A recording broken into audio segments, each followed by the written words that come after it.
Oh. Oh. Okay.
Hare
Yeah.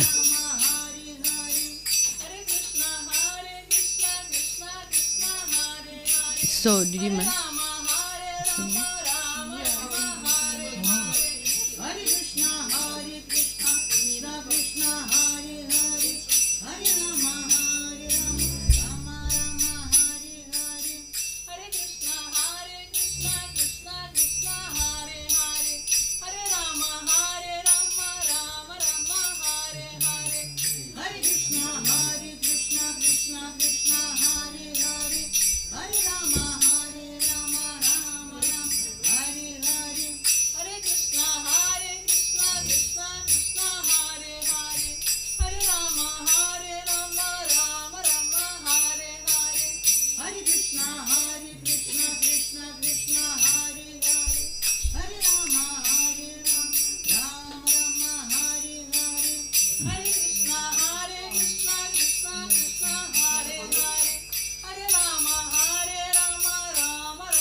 feed it on your computer. Will that help?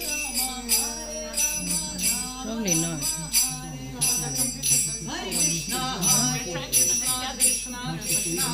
Oh, okay.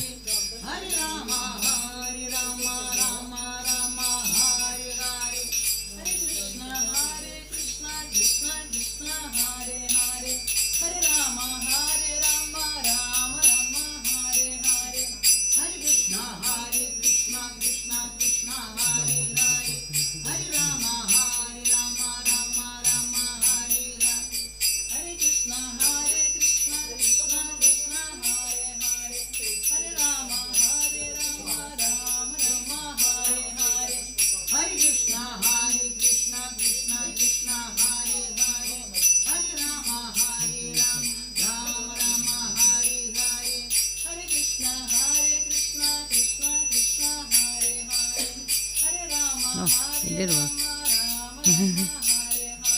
Oh, not this one, not this one, Mataji.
Jaya Prabhu.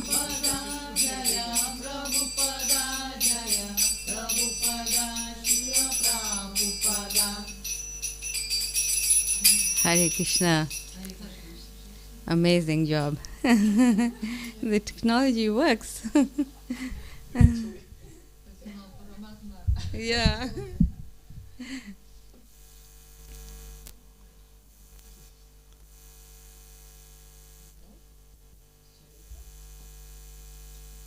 Om Gyan Tirundasya Gyananjana Shalakaya Chakshurunmilitam Yena Tasmai Shri Guruve Namah Shri Chaitanya Manovishtam Stapitam Yevana Bhutale Swayam Rupa Kadamayam Dadati Swapadandikam.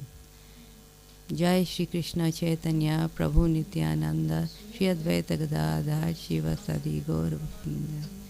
Hare Krishna Krishna Krishna Hare Hare Hare Rama Rama Rama Hare Hare.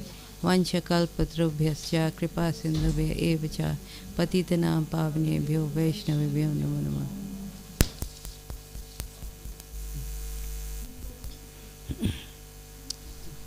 Yes. Hare Krishna. Yeah, that's good. Hare Krishna, I'm so happy to be here amongst all of you. I always enjoy this part of my programs.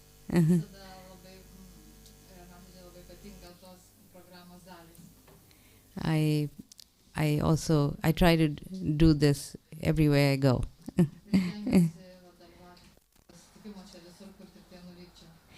But I wasn't sure what topic to take, so we'll begin with this topic of the glorious women in Šrimad Bhagavatam, and then we can do an extended question and answers or comments, you know. Nežinojau, kokią temą turėtume pasirinkti, bet todėl pradžiai padarysim tokią pasakojimą apie šlovingas vedų kultūros moteris, o po to jau ten natūraliai klausimai, kokie bus atsakymai.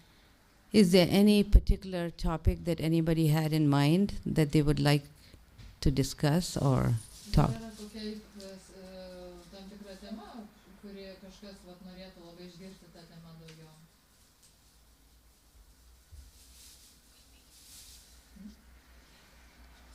Not really. Okay. She has always many topics. Oh, good. Okay. So we'll begin with this really briefly because we did lose some time. And so I will talk briefly about a few of the glorious women in Šrimad Bhagavatam. Taigi iš pradžių trumpai pakalbėsim apie tas Šrimad Bhagavatam aprašytas šlovingas moteris. And you'll see that among all these women, there's a common thread that speaks out very loudly. Ir galim matyti, kad jas visas tarsi vienyje kažkokia bendra gija, kuri labai daug ką pasako. Because even these women, they are taken from very long time ago, but you'll see that the principles are very similar. Ir nors čia tos moterys aprašytos gyveno labai senai, bet matom, kad tie principai yra labai panašus visuomet. So we see that the characters in Mahabharata, they have both good qualities and bad qualities. Yeah. Mahabharatoje tie visi veikėjai, kurie yra, jie iš tikrųjų turi ir gerų savybių, ir blogų savybių. But the great women personalities in Šrimad Bhagavatam, they have high principles and they are pure. Bet Šrimad Bhagavatam aprašytos moterys, jos vadovaujasi dar aukštesniais principais ir labai tyros širdies. So, except for one, all of them are taken from Šrimad Bhagavatam. Ir čia išskyrus vieną, visos paimtos iš Šrimad Bhagavatam. Okay.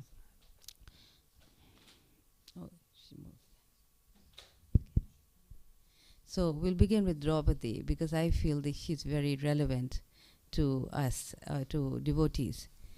Pradėsim nuo Draupadi, kadangi ji mums vaktams yra labai. So Draupadi is the most glorious woman in our life. Draupadi yra pati šlovingiausia moteris in our lives.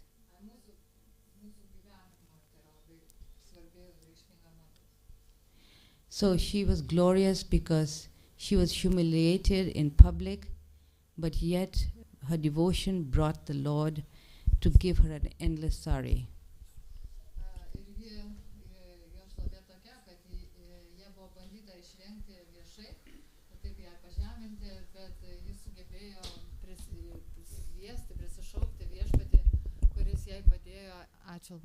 Ir dovanojo jai, davė jai begalinį nesibaigiantį sarę. So this was a glory for the whole world to see. Tai buvo tokia šlovė visam pasauliu pamatyti. So this is the famous incident of Vastraharan. Ir tai svarbiausias įvykis iš Vastraharan.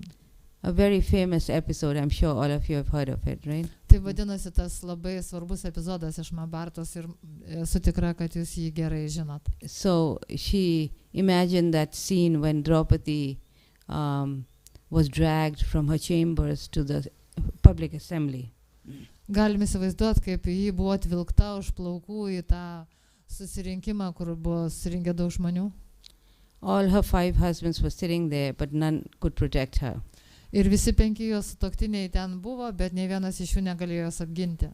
So she threw up her hands in the air and called out to Govinda. Ir tada iškėlė rankas į dangų ir sušuko, o Govinda. Please save me, I'm drowning in the ocean of the Kauravas. Prašau, išgelbėk mane, aš skęstu Kauravų vandenyne. So no one could see her, but except for the endless sari that the Lord had incarnated. Ir viešpats įsikūnijo į tą begalinį sarę. The Lord was invincible, but what people could see was the endless sari. Ir viešpats ten buvo, bet kiti jo negalėjo matyti. Jie matė tik tą begalinį sarį. Now just as the Lord is unlimited, the sari was unlimited. Taip kaip viešpats yra beribis, taip ir tas saris buvo be galo. And the Kshatriya was pulling and pulling, and eventually he got so exhausted, he gave up. Ir vienas iš tų kšatrių traukė nuo jos tą sarį ir galų gale visiškai išseko ir pavargo ir nustojo. And there was a pile of sari next to her. Ir tai buvo didžiulė krūva tokios, žodžiu, to išvynioto sario šalia jos. So the point is that a chaste woman cannot be violated if she's chaste. Ir esmė tame, kad jeigu moteris yra dorybinga, skaisti, tai niekas negali jos nuskriausti. Now, but we have to think, what kind of chastity was this? Bet mes galim pagalvoti, koks čia tas skaistumas, tas dorybingumas. Her chastity to her husbands, but her husbands could not save her. Ji tarsi buvo ištikima savo vyrams, bet jie negalėjo jos apsaugoti. It was a chastity, her devotion to the Lord, that saved her. Tai buvo jos ištikimybė viešpačiui, kuri ją išgelbėjo. So the message comes quite clear that ultimately the material dharma is included in the parodharma, the ultimate dharma. Tai išvada tokia, kad ta materiali dharma įeina tarsi sudėti į tos aukštesnės dharmas. When one is chaste to Krishna, in other words, when one is a great devotee of the Lord, then automatically, naturally, all other qualities follow. Jeigu žmogus aktas yra visiškai atsidavęs, ištikimas viešpačiui, tai ir visos kitos geros savybės irgi yra jame. So the story goes that when after what we will see in this story is not about her throwing up her hands and calling on Govinda only. It's about her virtue and how her virtuous quality brought the Lord to her. Ir čia istorija ne tik apie tai, kad jinai iškėlė rankas ir sušuko Govindą, bet kokios jos tos nuostabios savybės, kurios prišaukė viešpatį. What pleases the Lord is the virtuous qualities in a devotee. Ir kas patenkina viešpatį, tai bhakto tokios vertingos savybės. Because when she was in that assembly, when she was dragged into the assembly, then she behaved in the most ideal way. Ir kai ji buvo nutempta į tą susirinkimą, ji elgėsi neprikaištingai. Even though the Kauravas saw this supernatural event, but their hearts did not change. Their hearts did not change. Ir žodžiu, Kauravų širdis nepasikeitė. Their hearts didn't change. They were still hard. Supratau. Ir nors Kauravai pamatė tą stebuklą įvykusi, kad ji buvo apsaugota tas aris begalinis, bet jų širdise vis dėl to niekas nepasikeitė, jie išliko kietaširdžiai. They still wanted to insult her and punish the Pandavas. Jie vis tiek norėjo ją įžeisti ir nubausti Pandavas. You see, insult of a woman is so serious that that the whole dynasty can be destroyed. Ir iš tikrųjų moters pažeminimas yra toks didžiulis nusižengimas, kad visa dinastija turėjo žlugti dėl to. See, the Kauravas' envy of the Pandavas culminated in their disrobing of Draupadi. Ir Kauravų ta neapykanta, pavydas Pandavams pasiekė kulminaciją tame, kaip jie norėjo išrengti viešai Draupadi. This was their way of taking revenge from of insulting the Kauravas, the Pandavas. Taip jie norėjo, tai buvo jų kerštas toks. Ir buvo jautė įsižeidę ant Pandavų ir norėjo atkeršyti. And this insult of such a chaste woman brought the destruction of the entire dynasty.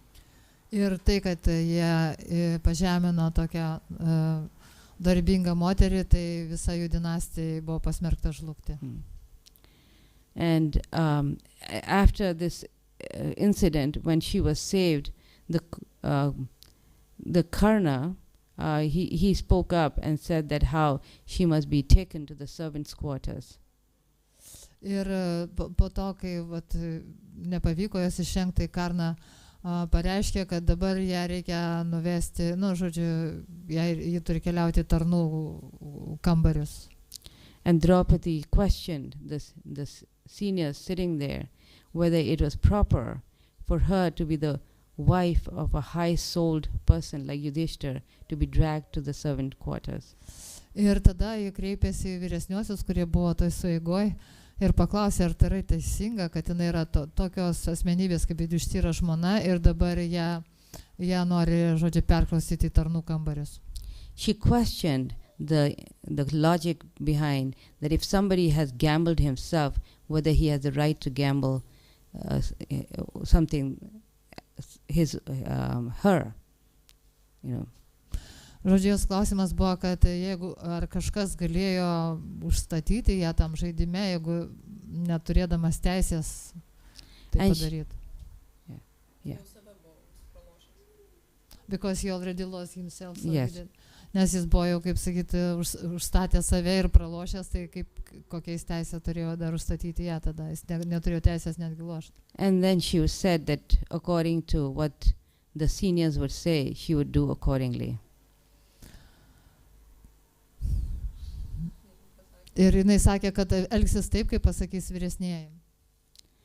So at that time Bhishma spoke up and he said that he had no answer for that because the question of virtue becomes very complicated. Ir tada Bhishma prabilo ir jis pasakė, kad jis nežino, kaip pasielgti iš tikrųjų, nes tas dorybingumo klausimas labai sudėtingas šiuo atveju. He said that because Draupadi, you've turned towards virtue, you will be victorious. Ir jis pasakė Draupadi, kadangi tu esi, žodžiu, ištikima ir dorybinga, tu galų gale laimėsi. And the Kauravas would be destroyed. Ir Kauravai pralaimės, bus sunaikinti. So of course the story goes on how Duryodhan, the cunning Duryodhan, tries to take advantage of the situation and he tries to create division among the Pandavas. Ir gudrusis Duryodhanas stengiasi pasinaudoti šitą situaciją. Žodžiu, istorija tęsiasi toliau ir jis norėjo iš tų situacijos padaryti taip, kad Pandavai susikivirčytų tarpusavyje.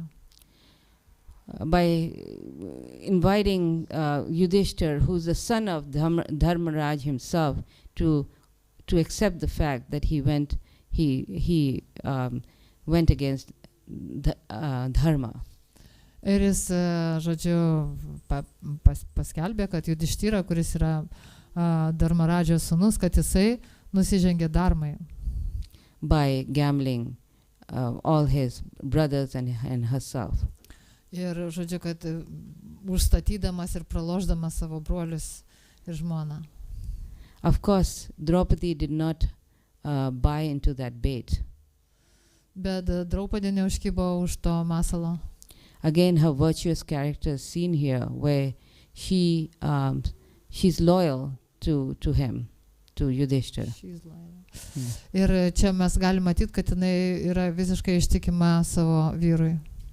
Because she understands that Yudhishthira acted under great pressure. Ir jis suprato, kad Yudhishthira pasielgė taip labai stipriai spaudžiamas. The whole gambling was due to the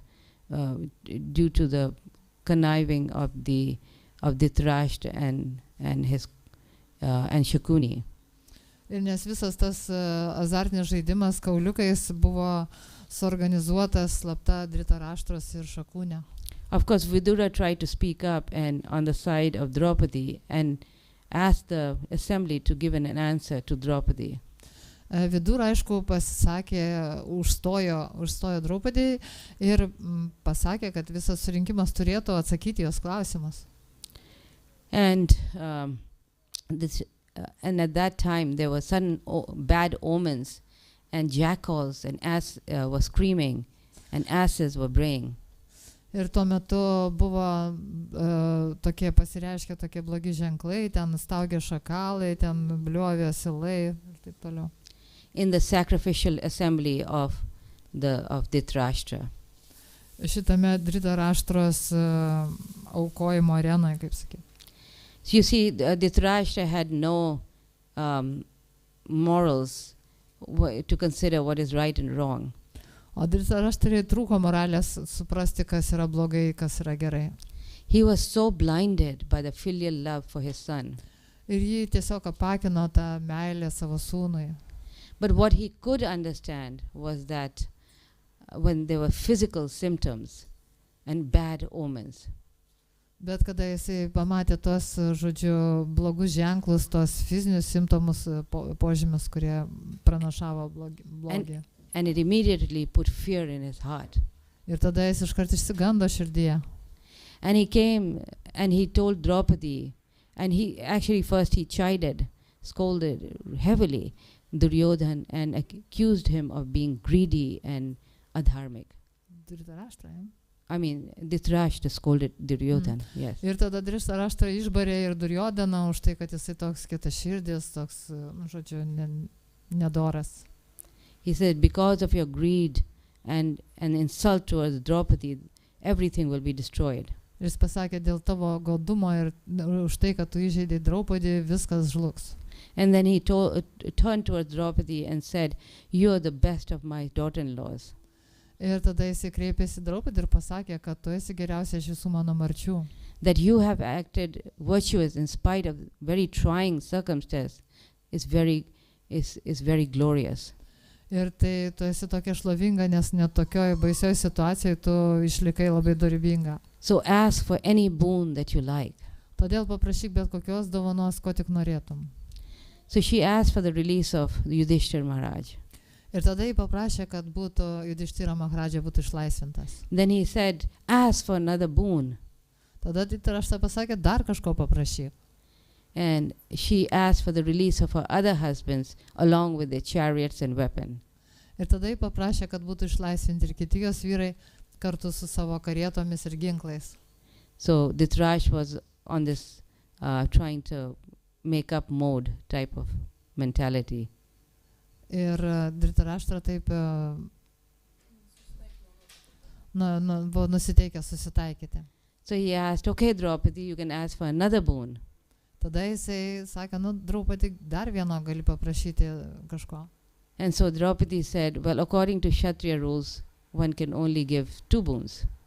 Draupadi pasakė, taip, bet pagal Kshatriya statymus galima duoti tik 2 dovanas. I will get to the point of the whole story, the ultimate point. Ir mes einam prie svarbiausios dalyko, esmės šitos istorijos. Yeah. And then, so the Dhritarashtra said, okay, so all of you are released. Please forgive us and you can go. Ir tada Dhritarashtra sakė, gerai, jūs visi laisvi ir prašau atleiskit mums ir galite eiti. And of course, they left, Draupadi left with them. Ir tada Draupadi išėjo kartu su vyrais. And it said that there was another gambling match after some time. Bet po kurio laiko vėl įvyko azartinis žaidimas. And again, the Pandavas were cheated into losing by the Kauravas. Bet ir vėl buvo apgauti Pandavai ir jie viską pralaimėjo Kauravams. And they were exiled again to 14 years in the forest. Ir jie buvo ištremti 14 metų į mišką. Yeah. So at that time when they were living in the forest, it wasn't like the end of Draupadi's troubles. Ir kada jie išėjo tą mišką, atrodė, kad Draupadės vargai baigėsi. She was harassed. She was very beautiful, very virtuous. And so she was harassed by other men. O tai yra nesibaigė. Tai jinai buvo labai graži ir patraukli ir, žodžiu, jai nedavė ramybės kiti vyrai. There's a personality called Jedrat who tried to kidnap her when she was alone in a little place in the forest while the Pandavas had gone to find food. Kai Pandavai buvo nuėję surasti maisto, jinai buvo viena ir ten Jedratha, the name of the person? Jedrat. Jedrat. Yeah. Žodžiu, toks Jedratha. See, so we have ją užpuolė, norėjo ją pasinaudoti. So there's a story of how he tried to kidnap her and how she behaved in such a wonderful, virtuous way. Ir kada jisai norėjo ją pagrobti, jinai iš tikrųjų vėlgi labai taip elgėsi labai dorai. But the point here is that it's even though she was, mistreated again, but the point is that a chaste woman can never be violated. Ir iš tikrųjų jai tiek buvo tokių, žodžiu, sunkumų iškilę, bet esmė tame, kad ji buvo labai dorybinga ir skaisti ir tokia moteris niekada, žodžiu, neprapuls, jinai visada bus apginta. And it was a chastity again to Krishna because the husbands were not there. Ir tai vėl jie apgynė jos ištikimybę Krišnai, nes tuo metu jos vyrų nebuvo šalia. So Draupadi becomes a very great model for all women of all times. Ir Draupadi yra kaip toks sektinas pavyzdys visų laikų moterims. That even though she was victimized in body but not in the heart. Ir nors jinai buvo auka fizinė plane, bet širdyje jinai nebuvo auka. Taip, žodžiu, nebuvo auka. Iš širdyje netapo auka. Nors išoriškai tarsi buvo skriaudžiama. So even though she was dishonored, but she was honorable. Ir nors jie buvo nepagarbiai elgiamasi, ji buvo labai vis dėlto išlaikė savo garbingumą. So again, when we go to our next one, let's move on to the next slide. Yeah. So she was actually a Kshatriya woman from the Kshatriya caste. Draupadi buvo kilusi iš kšatrijų luomo. Yet being a Kshatriya doesn't mean that one doesn't have a heart of compassion. Ir kad žmogus yra kšatrija, dar nereiškia, kad jisai neturi gailestingumo širdyje. And we see that again in the first canto, in chapter 7, how she forgave Ashwatthama. Ir matom iš pirmos Bhagavatam giesmės, 7 skyriaus, kaip jinai atleidžia Ashwathamai. Even though Ashwatthama killed her 5 sleeping sons, all her children. Nors Ashwatthama nužudė visus jos 5 sūnus, kuomet jie miegojo. Of course, initially she was very upset and she wanted Arjuna to bring him and to be, punished and killed. Ir iš tikrųjų labai silvartavo ir iš tikrųjų norėjo, kad Arjuna atitemptų ją tą Ashwathamą ir kad jis būtų nubaustas, nužudytas. But when she saw Ashwatthama, her compassionate nature came through. Bet kai jinai pamatė Ashwathamą, jos tas gailestinga prigimtis pabudo. We see her as an ideal Vaishnavi. Ir mes matom, kad ji yra tobula Vaishnavė. Where she reasoned the pain that Ashwatthama's mother will go through, which was similar to the pain that she was feeling, having lost her 5 children. Ir ji pajuto užuojautą Ashwatthamos motinai, nes jinai pati labai kentėjo praradusi sūnus ir žinojo, kaip tai skausminga, ir jai pagailo Ashwatthamos motinos. And of course, Ashwatthama was the son of the teacher of the Pandavas. Bet Ashwatthama buvo Pandavų mokytojo sūnus. So a common thread that we see in these great souls is that when some injustice is done towards them, they do not reply with similar injustice. Ir mes matom tokią bendrą bruožą tarp tų asmenybių, tokių dorybingų asmenybių, kad garbingų asmenybių, kad jeigu su jais kažkas neteisingai elgesi, jie nekeršia elgdamiesi patys neteisingai. They do not reply dharma with adharma. Jie neatsiliep, kaip čia pasakyti, neatsako į adharmą, jie tuo pačiu neatsako. For example, Ashwatthama was very upset because his father was killed unjustly, by the Pandavas. Ir Ashwatthama iš tikrųjų labai pyko, nes Pandavai nužudė jo tėvą tokiu, kaip sakyti, ne visai teisėtų būdu. Who was his father? Dronacharya, the teacher of the Pandavas. Jo tėvas buvo Dronacharya, Pandavų mokytojas. he was angry, and so he went and he retaliated by killing the 5 sons of the Pandavas. Jis labai pyko ant jų ir atsikeršijo, nuėjęs ir nužudė visus 5 jų sūnus. But Draupadi, even though her 5 children were killed, she does not retaliate in this way. Bet Draupadi, nors visi jos 5 vaikai buvo nužudyti, ji net keršijo tokiu pačiu būdu. And this is a very important lesson for, for us as devotees, how the qualities of dharma, which means virtue, really attracts Krishna. Ir čia mes galim pasimokyti iš istorijų. Tas garbingumas toks yra, tai ta savybė, kuri iš tikrųjų pritraukia Krišną. And this point was mentioned or highlighted by Bhishma, Dhritarashtra, and then later Krishna. Also applauded Draupadi for her qualities of virtue. Ir tai pabrėžia ir taip pat ir Bhishma, ir Dhritarashtra, ir vėliau Krishna. So when a person is a devotee, these virtues are natural to that devotee. Ir kai žmogus tampa bhaktu, natūraliai jame atsiskleidžia tokia savybė.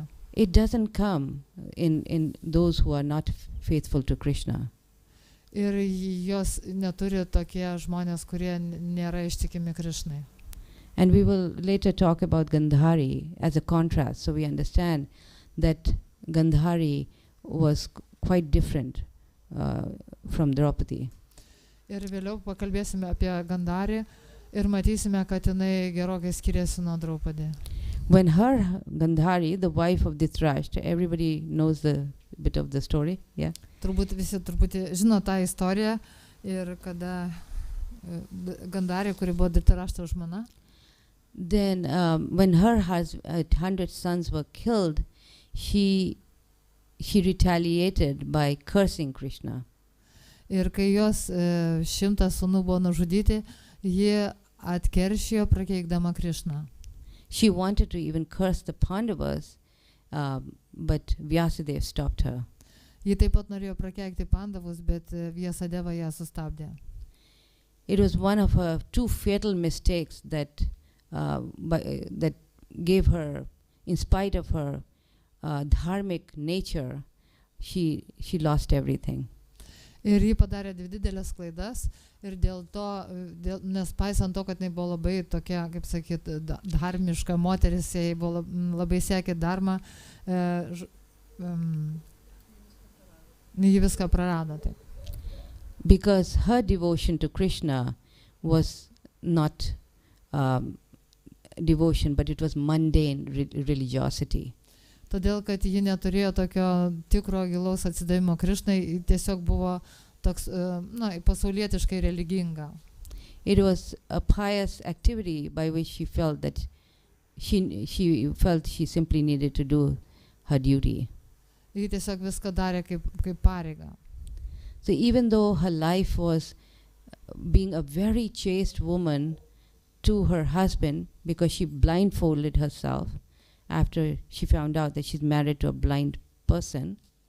Ir nors jinai iš tikrųjų tokia labai pareiginga žmona ir netgi antiek buvo ištikima savo vyrui, kad jinai, kaip sakyt, apakino save po to, kai sužinojo, kad turi ištekėti už aklo vyro. That even though there was never a point in her life where she didn't follow the dharma. Ir net nebuvo nei akimirkos jos gyvenime, kada jinai, žodžiu, nesektų dharmos įstatymais. Even in her mind. Net prote. Just like when we are going, driving on the road and we, there's a stop sign or something and we are meant to stop, but then we look around and see, okay, nobody's there, let's just go on, right?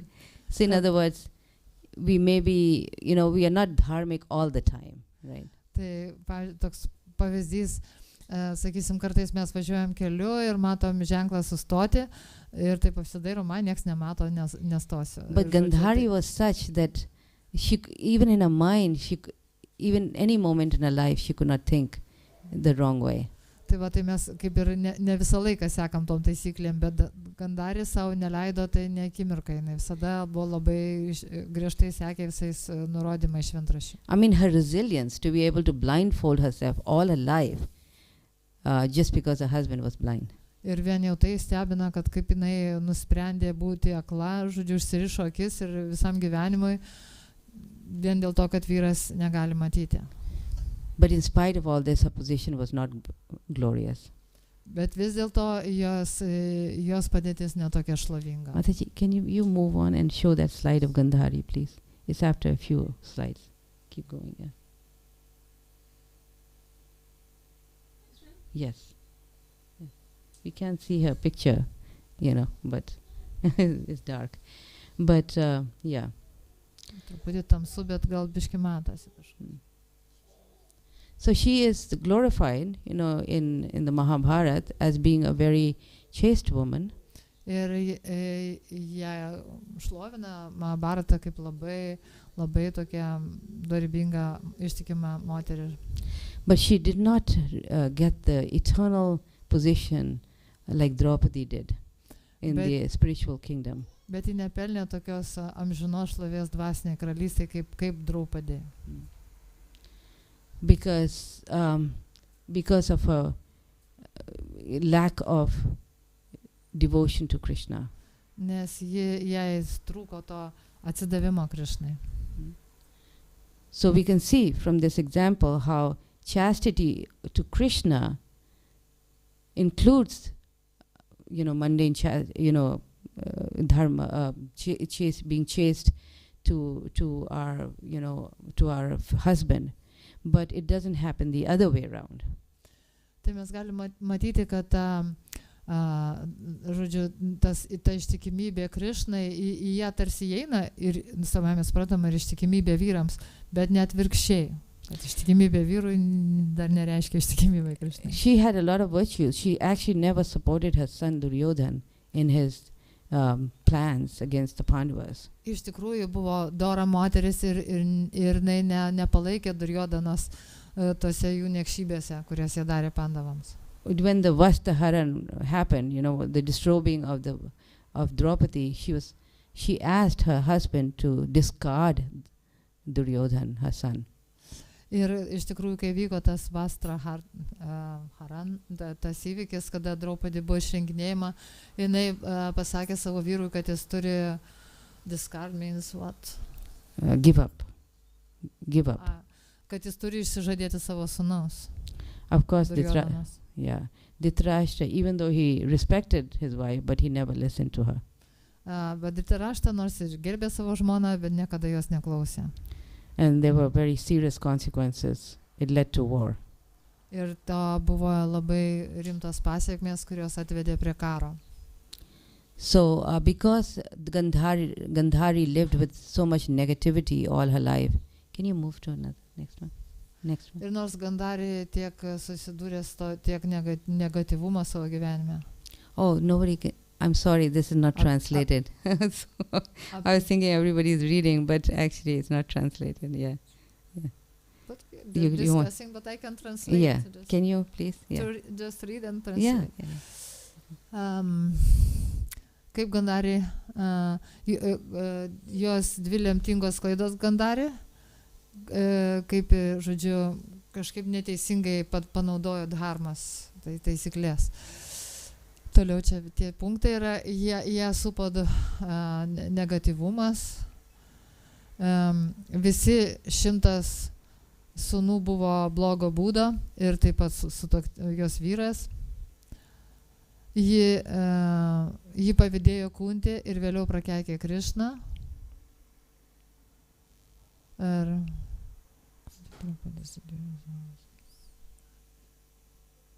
Ir Kuntės ir Draupadės ta ištikimybė, dharmai buvo aukštesnio lygio.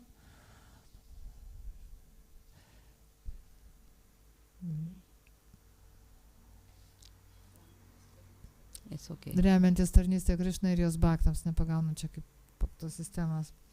So that's very important. I translated the first part and the second one also. No, we can wait on that. Yeah. So she was surrounded by negativity, means that she had Dhritarashtra as a husband, Duryodhana as a son, and Shakuni, the cunning brother. Aha, ir žodžiu, tas negatyvumas, kuris ją supo, tai buvo jos vyras Dhritarashtra, toks ne pats geriausias, sūnus buvo Duryodhana ir jos brolis buvo Šakunis. So when one is surrounded by negativity, too much negativity, then one breaks down ultimately. Ir kada žmogus supo per daug to negatyvo, jis galų gale palūžta. So when she did become human, because she was trying to be so ideal, and when she did try to become human, that it resulted in 2 fatal mistakes in her life. Ir bandydama, žodžiu, kada kas nors paneigia. She tried to be human, like you built so much idealism. Žodžiu, jinai norėjo idealiai elgtis. She wanted to be a human, like ideal human, but No, it's one thing to be ideal, and then you realize your limits and you become human, like, okay, yeah, like that. Kada jinai suprato savo ribas ir tiesiog, kad yra tiesiog žmogus. So she cursed Krishna that his family, the Yadavas, will be destroyed in 36 years. Ir jį prakeikė Krišną, kad jisai ir visa Jadų dinastija už 36 metų jinai bus sunaikinta. And Krishna will be shot by an arrow. Ir kad Krišna žus nuo strėlės. And she was also envious of Kunti, because Kunti had her child before her. Ir jį taip pat pavydėjo Kunti už tai, kad jinai pagimdė tą savo pirmagimį anksčiau už ją. Even though she became pregnant 2 years before Kunti. Nors jį tapo nešia, žodžiu, daug anksčiau, ir Kunti tapo nešia tik po 2 metų, kai Gandhari jau buvo nešia 2 metus. She was so angry that she beat her womb so hard that the 100 sons were born in 100 pieces. Ir ji taip įsiuto, kad pradėjo daužyti savo tais iščias, ir tada jau tie jos 100 sūnų buvo priversti gimti. So her samskara of envy came out in Duryodhana and her other children. Ir ta jos pavydo samskara, žodžiu, perėjo tos visus jos vaikus Duryodaną. So one of the things that the acharyas write, that Gandhari was married to Dhritarashtra due to political reasons. Ir acharya sako, kad Gandhari buvo ištekinta už Dhritarashtros politiniais sumetimais. Because Dhritarashtra was such a big king, he was emperor of the entire earth planet. Dhritarashtra buvo toks didis karalius, jis buvo visos žemės imperatorius. Gandhari's father could not even think of turning down the proposal. Ir Gandharės tėvas Dhritarashtra was emperor? Not Yudhishthira? I mean, not Dhritarashtra, I mean Gandhari's father could not turn down the proposal. Yeah, but you told that Dhritarashtra was such a big king, like emperor of the world. Dhritarashtra, not Yudhishthira? He was king of Hastinapur, right, for some time, after Pandu died. Yeah.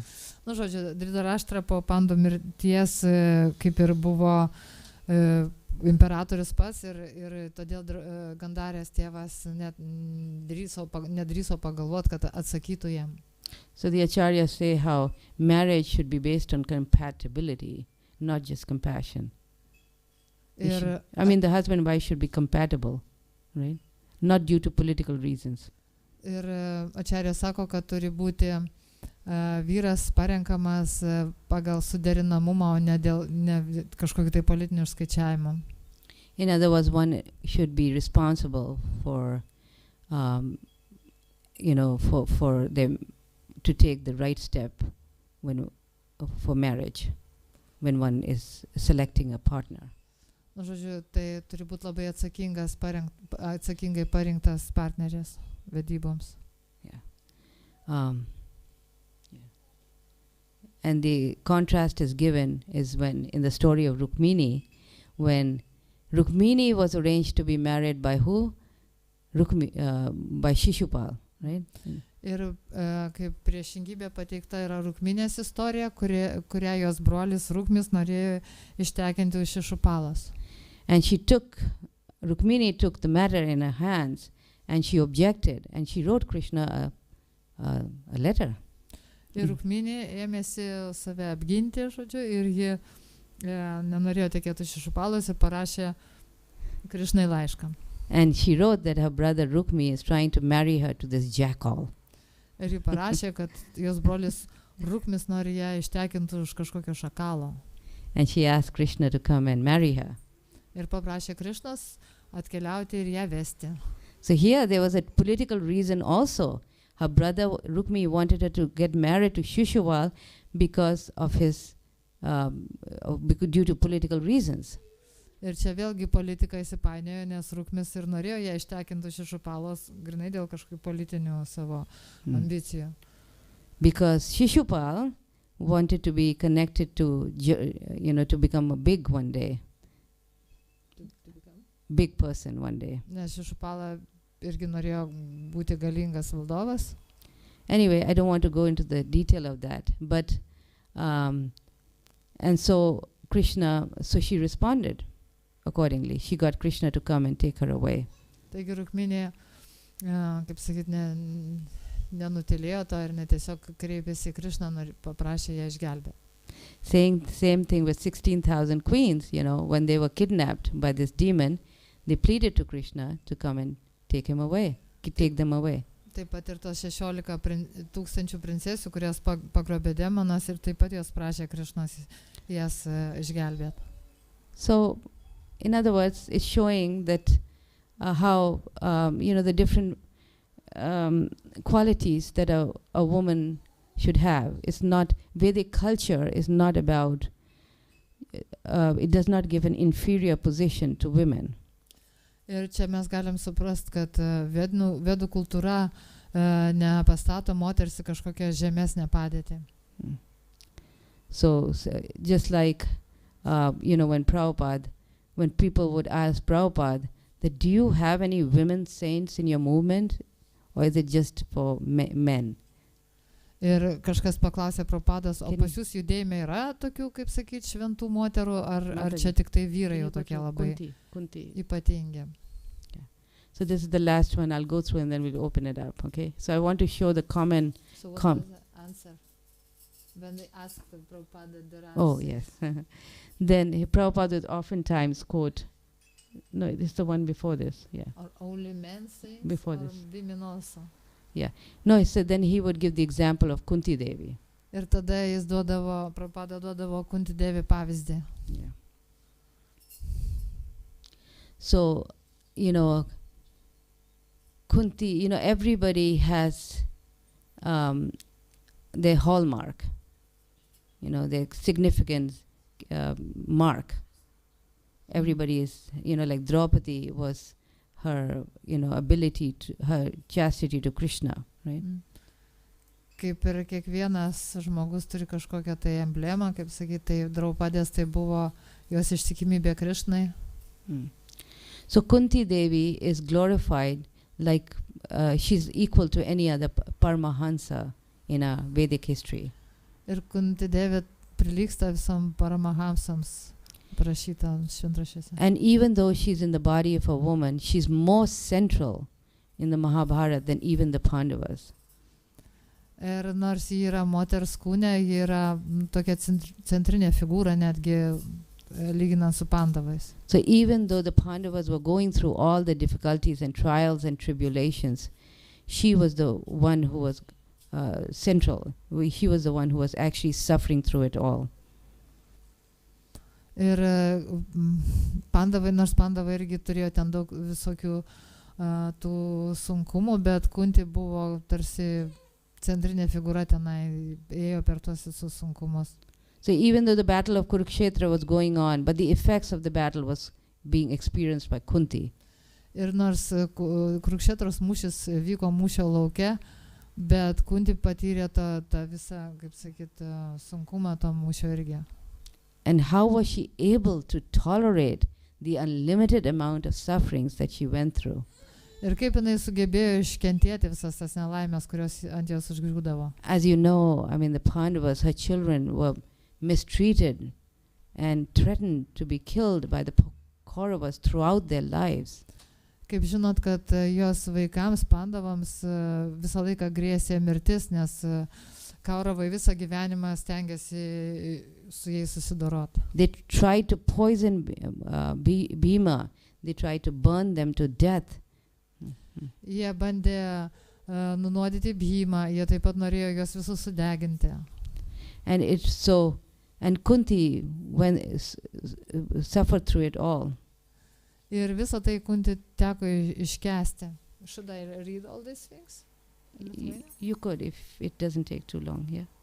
Okay. Čia tiesiog, čia kas parašyta, tai Kuntės gyvenimas tiesiog apniktas tų visų nelaimių, skausmų ir vis dėlto galų gale ji, nugali, pasiekia pergalę. Ir čia išvardinta yra Kuntės sunkumai, Karnos gimimas, jis pagimdė Karną prieš vedybas, ji tapo Pandų žmona, o Pandų paliko pasaulį, žodžiu, mirė. Jos vaikai buvo visą laiką kankinami ir jiems Kauravai visą laiką norėjo jos nužudyti. Ir stengiasi juos nužudyti visokiais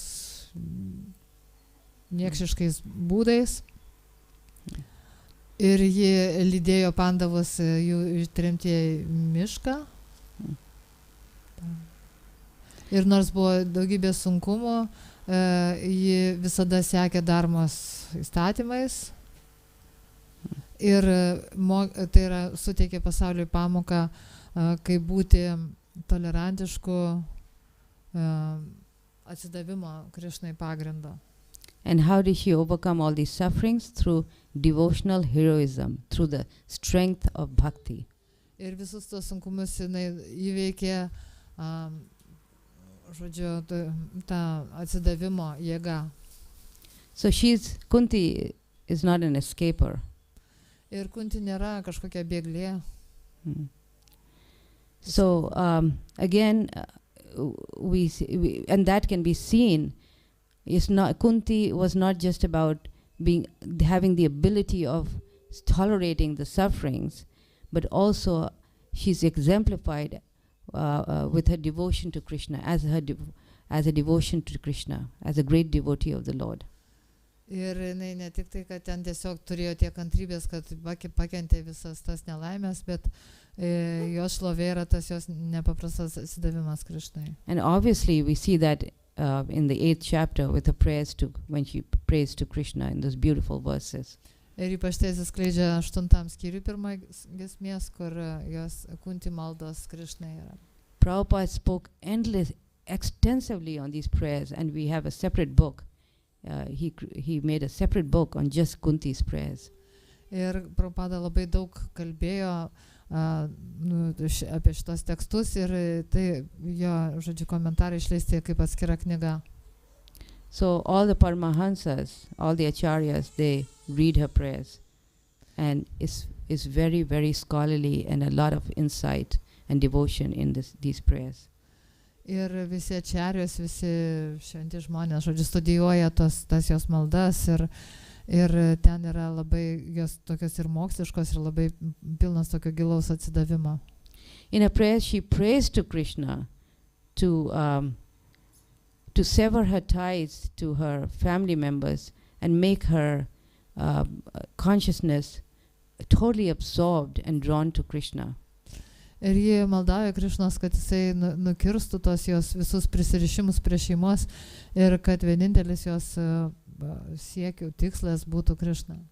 She's not asking to be not to have a relationship with her sons, but what she's asking is that the relationship should not be based on the bodily platform only. Ir ji neprašo, kad tiesiog, žodžiu, nori nutraukti santykius savo sūnumis. Ne, jinai tiesiog nori, kad tie santykiai nebūtų paremti vien tik tai kūnišką kažkokią giminystę. Yeah, and then she's, of course, the famous prayer where she's asking for calamities again and again, just so she could remember Krishna. Ir ta garsioji malda, kur jinai prašo, kad tegul ties visas nelaimės griūva ir vėl, kad tik aš galėčiau matyti Krišną. She's not really asking for sufferings, but rather she's asking for the ability to remember Krishna at all times. Iš tikrųjų, jinai prašo ne nelaimio, jinai prašo to sugebėjimo, bet kokiom aplinkybėm prisiminti Krišną. So, in the story of Mahabharata, Uttara also, when Ashwatthama aims the Brahmastra at a child, Parikshit, within the womb. Iš tikrųjų, žinom ir tą Uttaros istoriją, kada Ashwatthama paleido Brahmastrą ir norėjo sunaikinti jos įsčiose esantį Parikshitą. Uttara is the daughter-in-law of Arjuna. Uttara yra Arjunos marti. And she has Parikshit Maharaj in her womb, the last ruling king. Ir jos įsčiose Parikshitas Maharajas paskutinis, valdantis karalius. And Uttara doesn't run to her father-in-law, the great Arjuna, for help, but she runs to Krishna for help. Ir Uttara nesikreipia pagalbos į Arjuną, į savo uošvę, bet ji kreipiasi pagalbos į Krishną. Because she knows the source of the strength of her father-in-law, Arjuna, is Krishna. Nes jis žino, kad Arjunos jėgos šaltinis yra Krishna. So you see, these great women who are mentioned in the Šrimad Bhagavatam, they are exemplified as being great devotees and chaste to Krishna. Ir matom, kad visos šitos moteris, kurios aprašomas Šrimad Bhagavatam, jos turi tą bendrą savybę didžiulę ištikimybę atsidavimą Krishnai. Draupadi cries to Krishna even with her 5 powerful husbands there. Ir Draupadi kreipiasi Krishna, nors šalia visi 5 sutuoktiniai. Kunti, goes to Krishna when he's leaving and glorifies him. Kundė eina pas Krishną, kuris ruošiasi išvykti ir šlovina jį. And she's able to tolerate all her sufferings through bhakti. Ir ji pasirengusi pakęsti visas tas nelaimės dėl bhakti. Uttara goes to Krishna for help to save her embryo within her womb. Ir Uttara taip pat kreipiasi Krishnai, prašydama išgelbėti tą vaisių jos įsčiose. Even all the powerful father-in-laws were sitting right there. Nors šalia buvo Arjuna jos uošvis. So you see, the common thread that I'm trying to make here is women become glorious by their chastity to Krishna. Ir mato tą vieninį dalyką, kad moteris pelno tą šlovę savo ištikimybę Krishnai. Can we move, Mataji? Yeah. We can go to Suniti.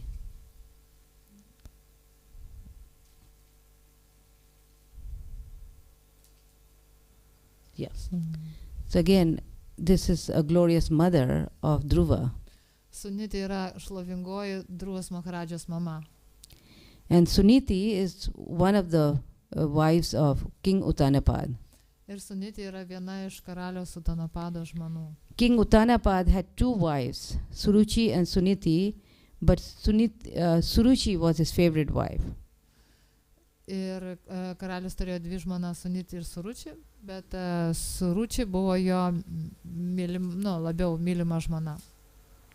Suniti was living outside the palace because the king had discarded her, basically. Galima sakyti, kad karalius jas išsižadėjo, todėl negyveno ne rūmuose, už rūmų ribų. So even though her son Dhruva was the eldest and was meant to be the king, Suruchi, his co-wife, had different plans. Ir nors iš tikrųjų Dhruva buvo vyresnysis karaliaus sūnus ir jisai turėjo būti sosto paveldėtojas, Suruchi turėjo kitokį planą. So one day Suruchi was very, very harsh to Dhruva when he tried to sit on the lap of his father, King Uttanapad. Ir vienas iki Suruchi labai šiurkščiai pasielgė su Dhruva, kai jis bandė atsisėsti ant tėvo kelio.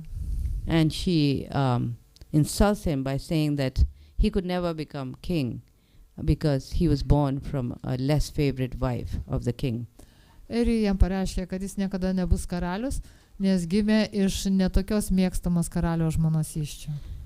Dhruva was very affected and he was devastated that his father did not support him or even try to pick him up to put him on his lap. He was a little child.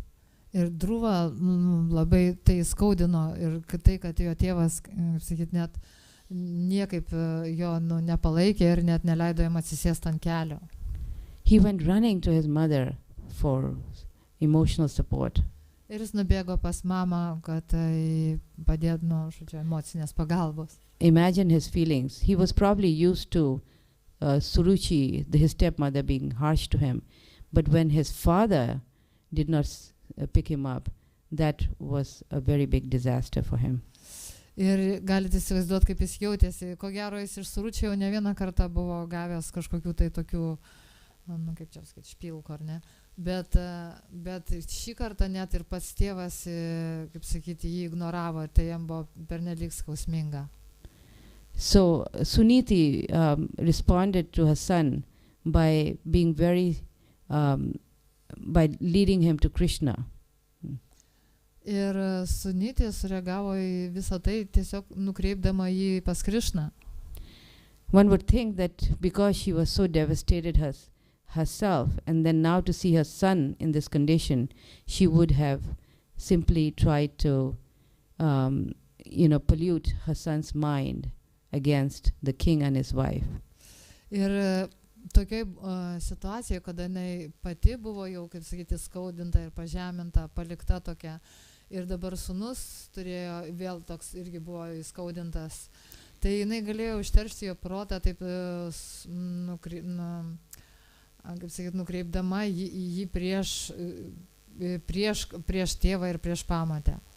Instead, she gave him lessons that set his path for life.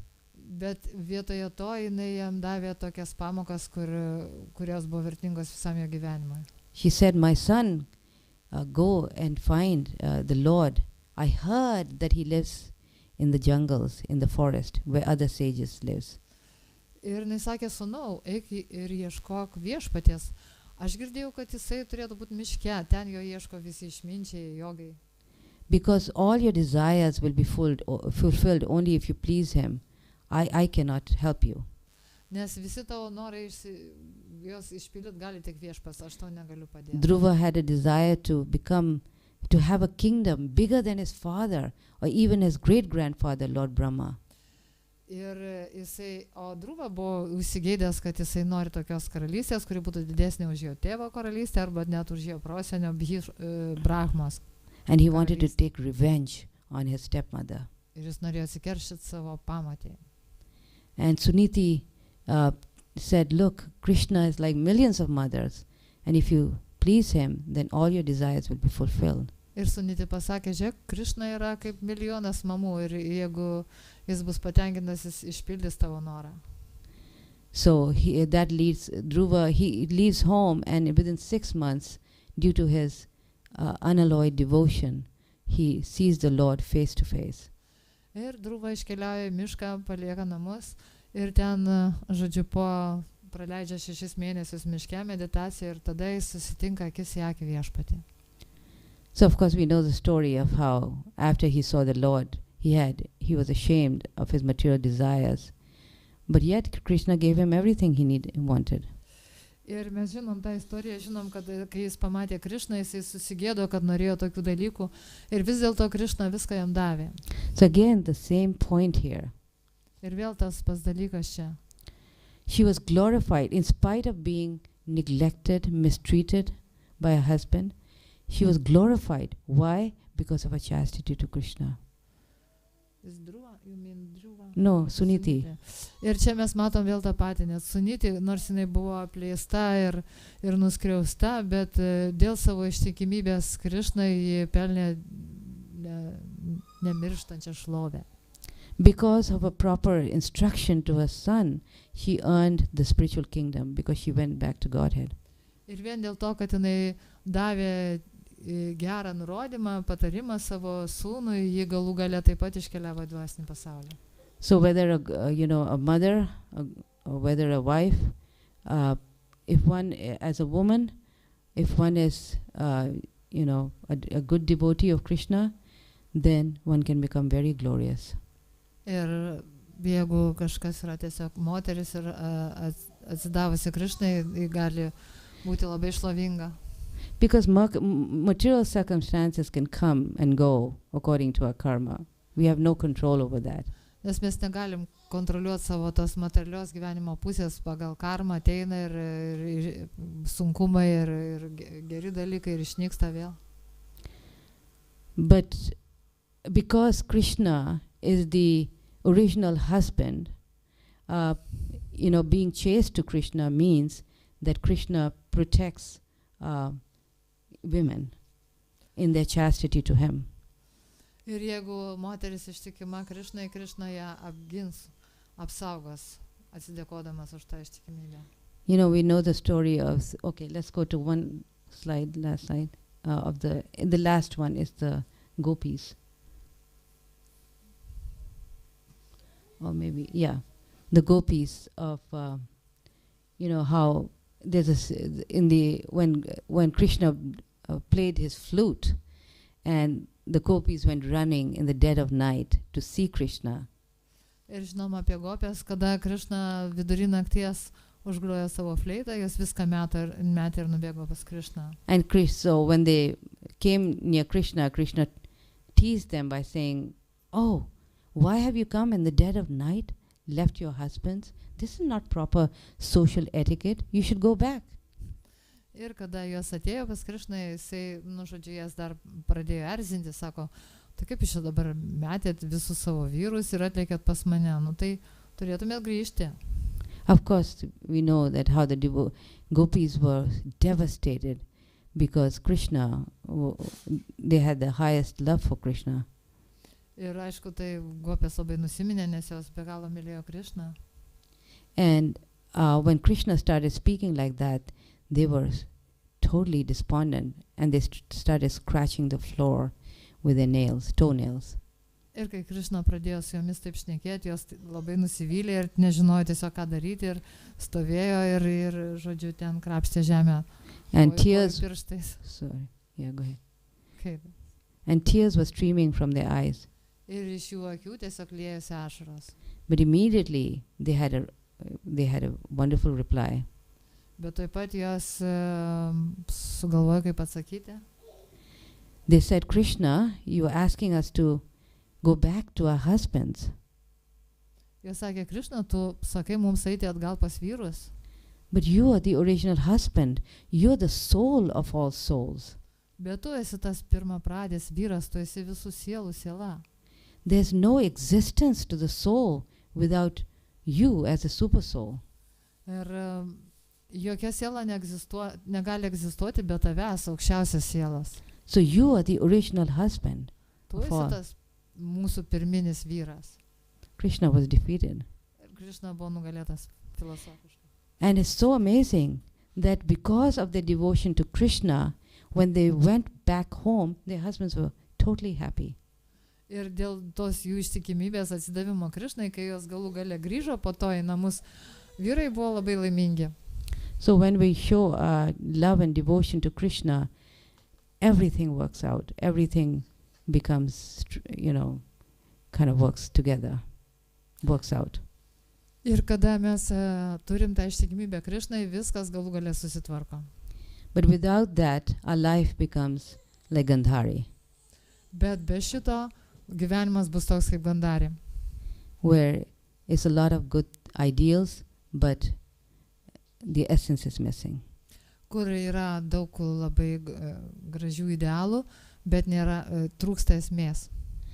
So as the world is changing, times are changing, things are getting more and more complicated. Tai nors pasaulis keičiasi, viskas labiau ir labiau komplikuota. What is our relationship with the husbands, our duties and things like that. Ir pareigos, ir santykiai su sutuoktiniais. If you just remember the essence of all our duties, then we can actually live in this world happy. Jeigu mes suvoksim esmę savo pareigų, tai mes galim laimingai gyventi šitam pasaulyje. Of course, because we have a conditioned body, we have a material body, there are certain duties that we naturally possess. Aišku, mes turim tokį sąlygotą kūną ir tai natūraliai dėl to turim tam tikras pareigas jo atžvilgiu. Because we inherit a psychophysical nature which forces us to act in a certain way. Todėl, kad mes turim iš prigimties kažkokią tai psichofizinę, tą prigimti kažkokią jau įgimtą, ar ne, ir turim atitinkamai elgtis. And we naturally fall into those roles.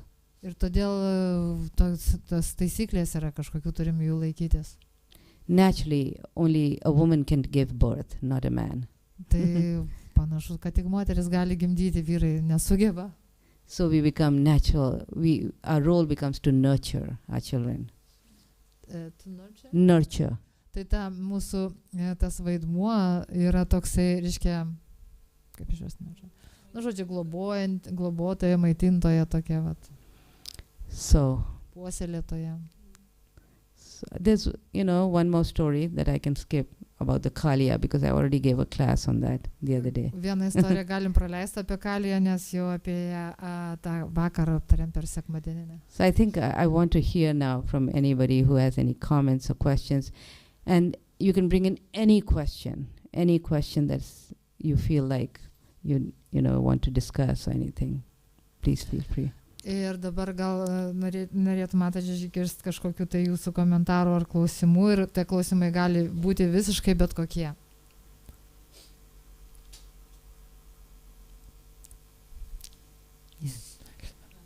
always have many questions. Oh, that's good. You're a savior. Thank you very much for this wonderful lecture. And I wanted to ask, as I see it now, the difference between the Gandhari and the Kunti Devi and the Draupadi, yes, is that Draupadi didn't have this devotion and love to Krishna. She couldn't remember him always. Gandhari, you mean? Gandhari, yes. Yeah. Gandhari. And Kunti, no matter what difficulties she had in her life, she always remembers Krishna. And I see this is the main difference between why one is victorious, successful, and the other one is, though she's giving all the effort, she's trying so hard, and at the end of the day she fails. And I often feel like Gandhari, I'm trying so hard, I'm doing so much, and collapse. And what is how to remember Krishna, and how to remember Krishna with love, when I feel pain, when I feel suffering, when I feel devastated that I'm doing everything wrong, the results are opposite of what I'm trying to achieve, and so on. I'm just pouring out my heart. Well, should I translate? Yeah. Oh, yeah.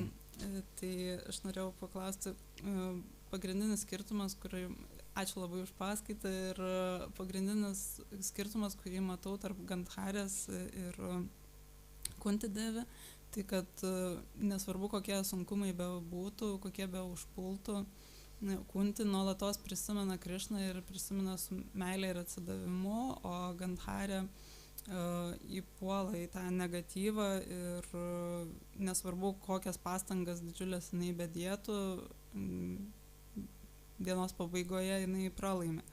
Tai kaip atsiminti Krišną nuolatos, nes ir aš savo kasdieniam gyvenime dažnai susiduriu su tuo, kad atrodo dedu visas pastangas, o rezultatai nėra tokie, kokio aš tikiuosi, ir man tada norisi pulti į neviltį.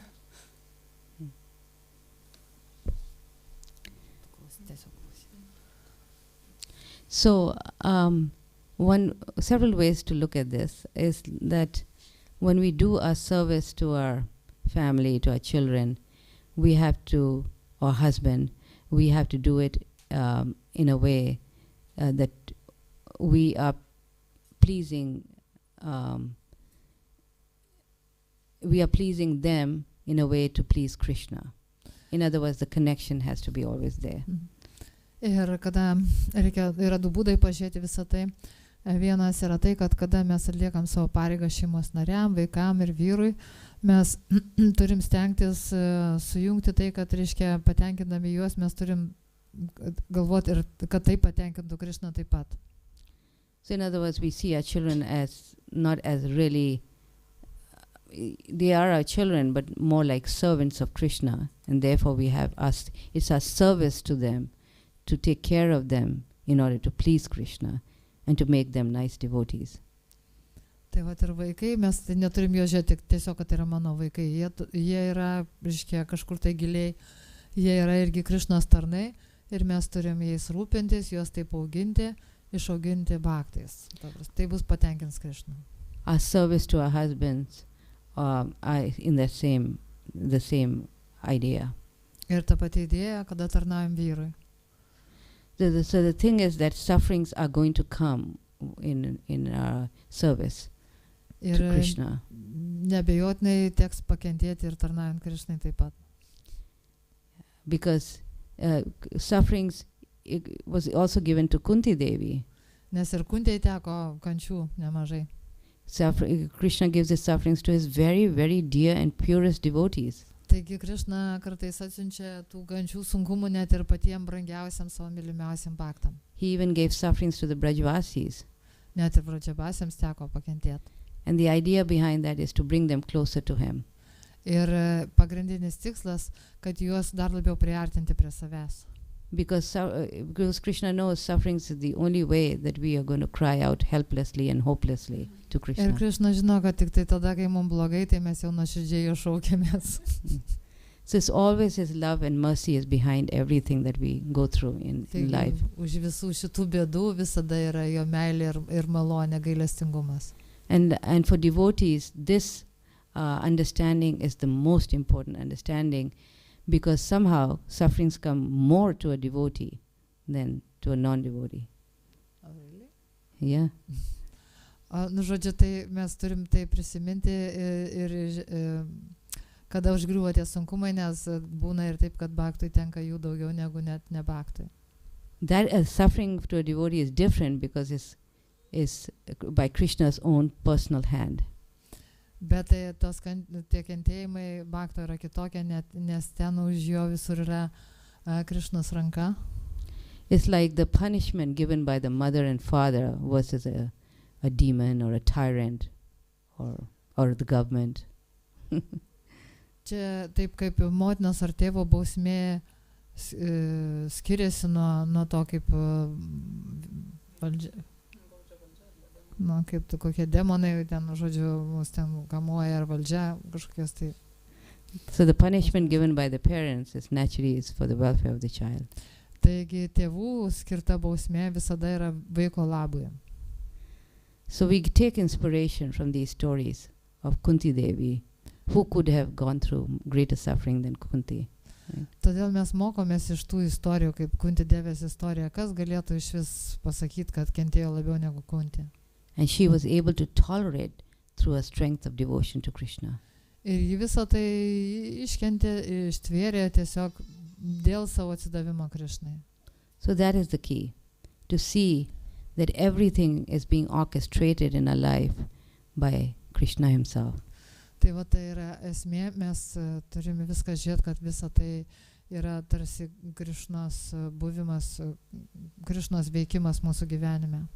After giving untold sufferings to the Pandavas, he liberated them all. They all went back to Godhead. Ir po tų visų bėdų Pandavai galų gale grįžo pas Krišną. So we do our duties and remembering the Lord, and one day Krishna will free us from everything. Ir mes atliekam savo pareigas, prisimenam Krišną ir vieną gražią dieną Krišna mus nuo visų bėdų ir visų pareigų išvaduoja. Of course, if there's some really big obstacles in our life, that we are facing, which hampers our devotion to Krishna and our duties towards Krishna, it must be materially taken care of. Ir aišku, gali būti nutikti tokie dalykai gyvenime, kurie trukdys mūsų dvasiniam gyvenimui ir mūsų atsidavimo praktikai. Tai mes turim tą materialių požiūrių, ta prasme, irgi tvarkyti su šitais dalykais. Okay. Hare Krishna.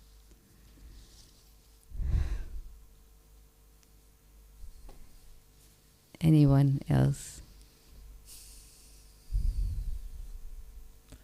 Yes.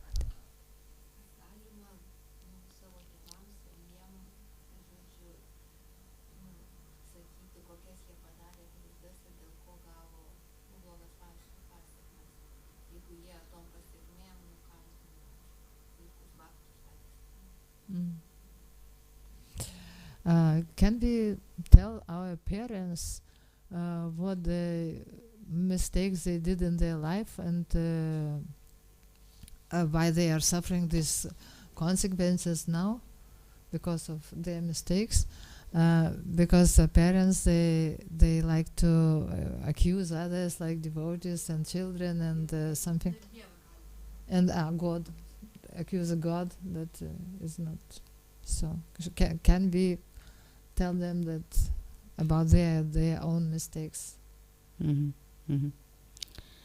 Well, in terms of trying to, make, to convince them, you could, but ultimately, what can be achieved at this point is already done, right? Žodžiu, mes galim pamėginti, bet net jeigu ir pavyks juos įtikinti, tai kas iš to, kaip sakyt, nes jau tai yra įvykę. In spite of all their in spite of all their faults, we are grateful to them, right, for bringing us into this world. Nepaisant visų tų klaidų ir ten jų trūkumų, kuriuos jie turi, mes jiem esam dėkingi, kad jie mums suteikia tą gyvenimą. Sometimes great devotees come from awful families. Kartais labai iškilus bhaktai kyla iš labai tokių žemo lygio šeimų. That's also a plan of the Lord. Ir čia taip pat Dievo planas. I mean, you see so many great sadhus in a movement, and if you see their background, it's not very nice. Ir mūsų judėjime taip pat yra daug sadų, bet jeigu pažiūrėsim į jų kilmę, į tai iš kur jie atėjo ir iš kur jie kilo, tai ten nieko gero. And these great sannyasis, I know a couple stories where they're in spite of their difficult background, they are so grateful to their parents. Yra kai kurie sanyasiai netgi, bet nepaisant to, kad jie kilo iš labai tokių, kažkaip, nežinau, kažkokios tai netinkamos aplinkos, visiems jie jaučiasi labai dėkingi. And as they are leaving their body, they are a lot older than them, so as they're leaving their bodies, they are taking great pains to be there and to help them in their journey back to Godhead. To help their parents. Mm-hmm. Ir kada, pavyzdžiui, tie tėvai jau seni ir jau jie jau jiems prie mirties, kaip sakyti, tai jie labai stengiasi jiems, tiems tėvams pastarnaut, padėti, kad jie sugrįžtų pas Dievą. So Krishna promises that he's just like he's very kind to his devotees, in the same way he's kind to the devotees of the devotees, to the dear ones of the devotees. Ir Krišna taip pat sako, kaip jam yra labai brangus jo bhaktai, taip pat jam yra brangus tie, kuriems bhaktai yra brangus. And he promises to liberate them as well. Ir jis taip pat pažada, kad juos išvaduos. I mean, Krishna liberated Hiranyakashipu, and he was a terrible father. Kaip pavyzdžiui, jisai išvadavo Hiranyakashipu, kuris tikrai nebuvo geras tėtis. So the best thing we can do is become good devotees, and this way we can help all of them, all our family members, good or bad. Tai mes geriausia yra patiems tapti gerais bhaktais ir taip mes labiausiai padėsim visiems šeimos nariams ir geriems ir blogiems. Krishna can change the hearts of even the most hardest atheist. Ir Krišna sugeba pakeisti širdis net pačių labiausiai iškentėjusių ateistų. The story of Ramachandra Puri, he was criticizing Vaishnavas so badly. Pavyzdžiui, toks Ramachandra Puris buvo, kuris labai žiauriai kritikavo bhaktas. And every time Lord Chaitanya would meet with Ramachandra Puri, he would act with the greatest respect and tolerance. Bet kada Viešpats Čaitanija su juo susitikdavo, jis elgėsi su juo labai tolerantiškai. Even though as soon as Lord Ramachandra Puri would see Lord Chaitanya, he would immediately start criticizing him. O Ramachandra Puris, kai tik pamatydavo Viešpatį Čaitanją, tuoj puldavo jį peikti visaip. So the Bhagavatam says that even if our elders are the worst you can imagine, yet one should be very tolerant. Ir todėl mokomi mes esam, kad nors mūsų vyresnieji yra nelabai gerai elgėsi, mes turim būti labai kantrus. And Krishna will change the hearts just because we are dear to him. Ir Krišna pakeis jų širdis vien todėl, kad kad jie mūsų brangina. Of course, we have to use our intelligence in terms of whether we want to associate with them or not. Aišku, mes turim, kaip sakyt, pasitelkti intelektą, kad suprastume, kiek mes turime su jais bendrauti. If it's very difficult and has a detrimental effect on the children or yourself, then obviously we have to exercise discrimination. Ir mes turim, žodžiu, atkreipdėmėsi tai, jeigu jie iš tikrųjų neigiamai paveikia mus ar vaikus mūsų. Yeah. Turim atskirti, kas yra kas. And if there's been a history of abuse from them or whatever, we try to, we pray for them. Ir jeigu kažkaip buvom jų įskaudinti ar kaip, bet mes turim už juos melstis. We don't condone it, but yet we show compassion. We don't condone it. We don't. Mes jų nesmerkiam, bet esam gailestingi.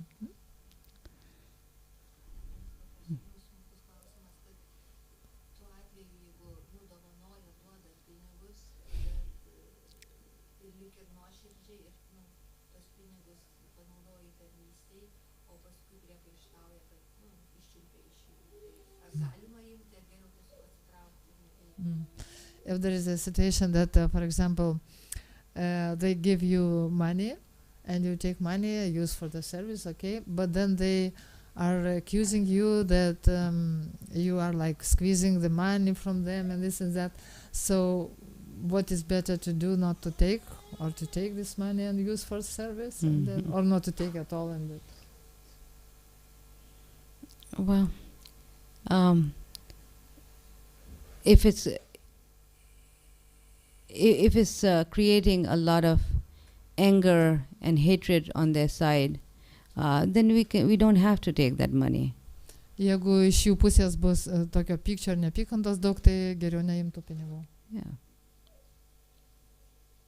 Krishna, like with Raghunath Das Goswami, his parents were trying to send money so that this child can have the servants even while he's living with Lord Chaitanya and can have all the opulences. He got the hint from Lord Chaitanya that he doesn't need that. He doesn't need that money from them. Raghunath Das Goswami. Yeah. Kada tėvai, žodžiu, kurie labai siuntė savo sūnų Raghunath Das Goswami, even when he was sannyasi already. He was with Lord Chaitanya, yeah? He was sannyasi, yeah. Žodžiu, jis atsižadėjo pasaulio. No, it's not about Lord Chaitanya, from his family. Yeah, when he was with Lord Chaitanya. Oh yeah, when he left home. Žodžiu, kai jis paliko namus ir kad būtų su Viešpačiu Chaitanya, tėvai siūsdavo jam ten, žodžiu, pinigų, kad jisai ten galėtų patogiai gyventi, bet jis, žodžiu, gavo tokių užuominų iš Viešpatės Chaitanijos ir nebeprimdavo to.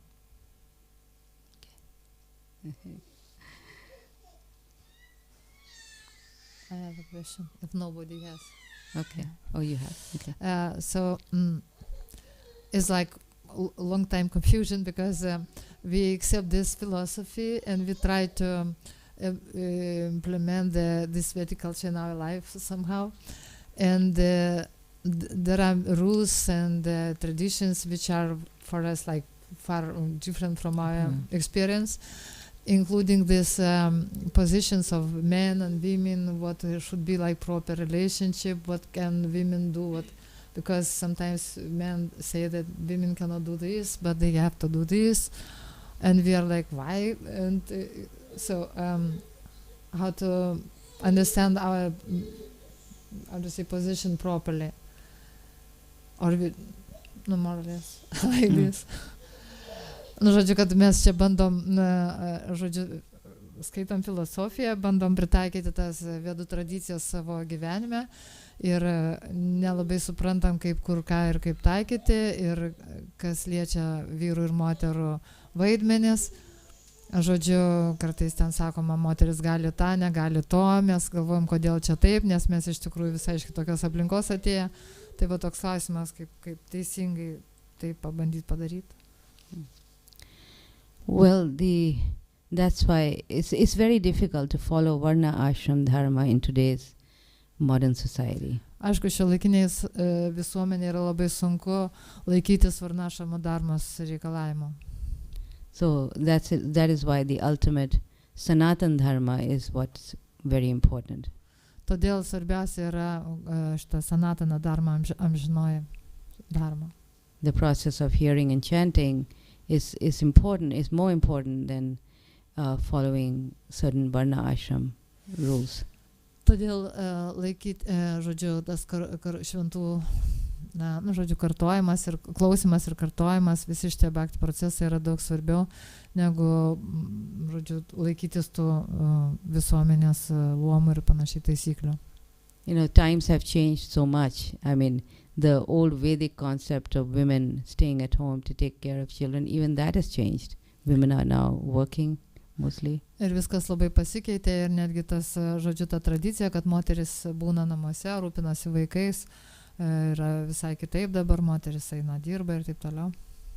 In the story of Kardam Muni and Devahuti, we see Devahuti as an ideal chaste woman, but we also see Kardam Muni as an ideal husband. Ir mes matom, žinom tą istoriją apie Kardamą Munį ir Devahuti. Ir matom, kad Devahuti buvo labai ištikima žmona, bet taip pat mes matom, kad Kardama Munis buvo neprikaištingas vyras. Which assumes that men are well trained before they enter the Grihastha ashram.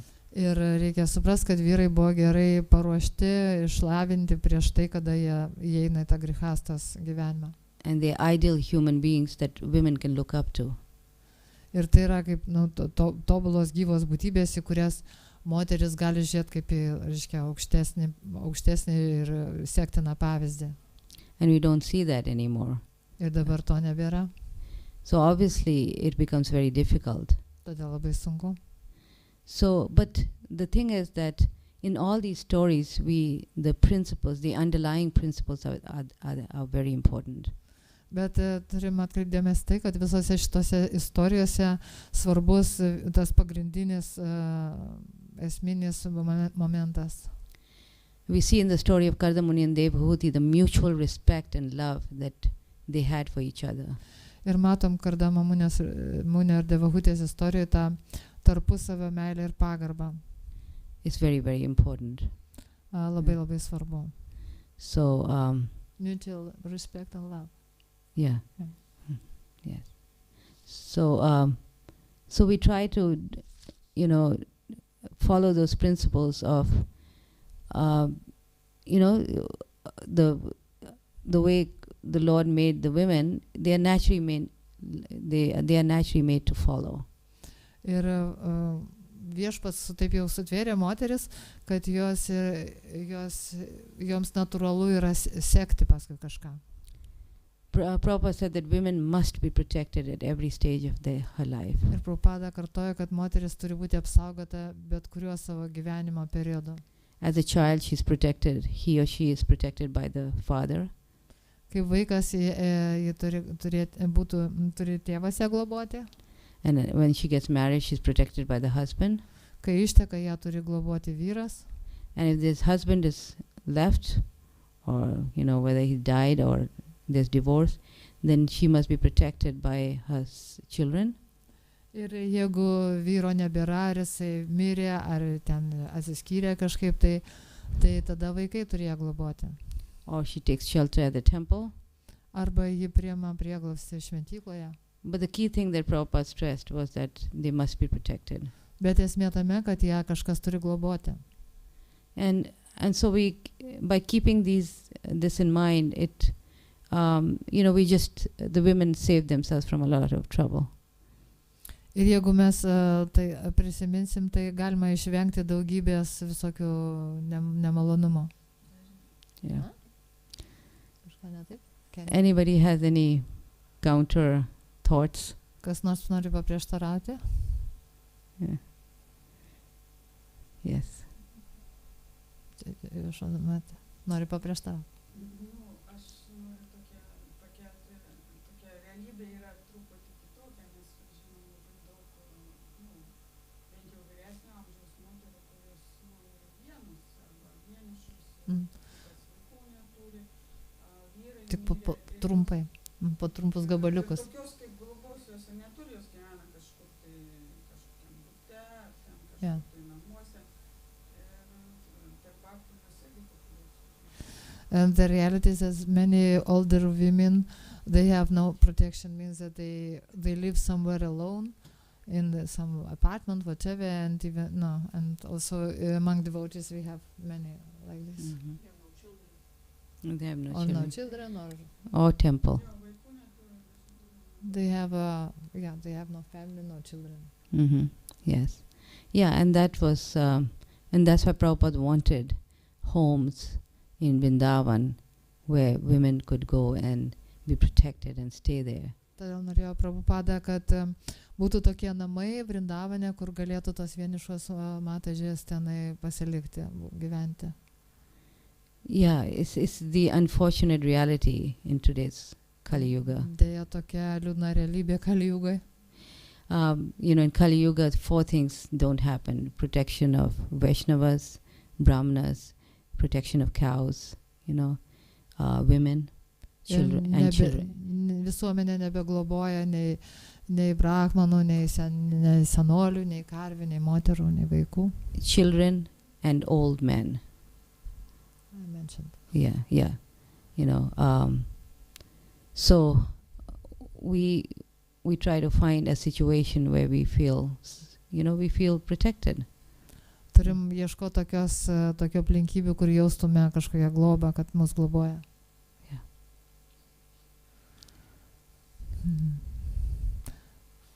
But my question But what I wanted to also really bring a message here, that one should not feel victimized or helpless.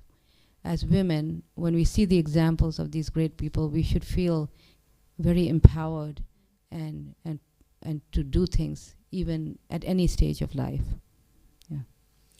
Ir mes iš tikrųjų neturėtume būti labai tokios jaustumės, tokios bejėgės, kaip aukos.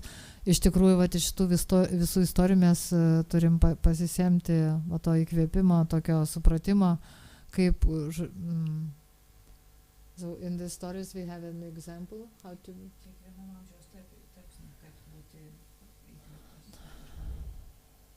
Žodžiu, kaip tose visose nelaimėse... Could you repeat, because not to speculate, we should not feel like victimized or helpless, but from these stories we get the inspiration and example of how empowered these women were. Glorious. Yeah. Kad tokiom aplinkybėm tos moteris išliko tokios šlovingos ir įgalintos, reiškia, jos gavo tų galių. Just in our own, even though we are alone and without physical shelter in that sense, but still we are capable of contributing a lot to society. Nors mes ir esam tokioj, kaip sakyti, sunkesniai padėti, bet vis dėlto mes galim daug duoti gero ir naudos ir bendruomeniai. Everyone should feel their place within the ISKCON society. Ir kiekvienas turi jausti, kad užima svarbią vietą ISKCONo bendruomeniai. I mean, I'm doing the same thing, I just decided to just pack up and leave, and share what I could to others. Tai va, ką aš dabar ir darau, iš tikrųjų susipakavau daiktus ir išvažiavau. Tiesiog jaučiu, kad galiu ir turiu pasidalinti su nariais ISKCONo. All my life I was a mother and a wife, but now Krishna is giving me something to contribute, Ir aš visą gyvenimą tiesiog gyvenau, kaip šeimos moteris, žmona, žmonos, mamos pareigos, bet dabar aš jaučiu, kad aš galiu įnešti kažkokį indėlį į bendruomenę. But for somebody else, it may be some other thing. Gal kažkas kitas gali kažką kitą daryti. So everybody, can have a place where they want to give their wisdom. Ir kiekvienas gali rasti tokią vietą, kuris gali pasidalinti savo išmintim. Because ultimately Krishna is the protector. Nes galų gale tai aukščiausias globėjas yra Krišna. Draupadi's situation, of course, her situation, she was also the queen and all that. But I'm saying that all these, Prabhupada calls them all fallible soldiers, these husbands and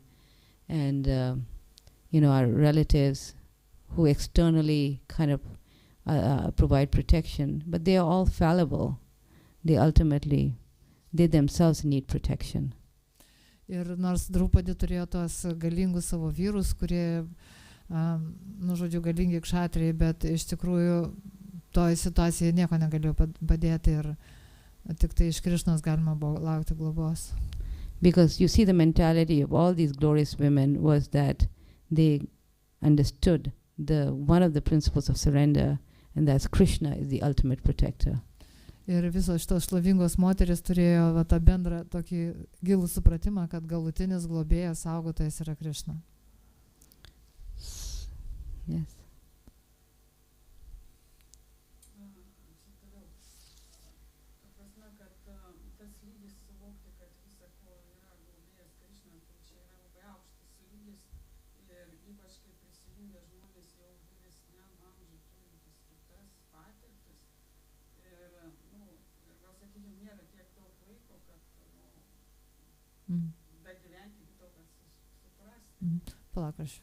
So that understanding is very high level, how to say, and it's not easy to get it, especially when people join, women join, they are older already, and they have different experiences in life, and to manage how to say to go to this understanding is not so simple thing.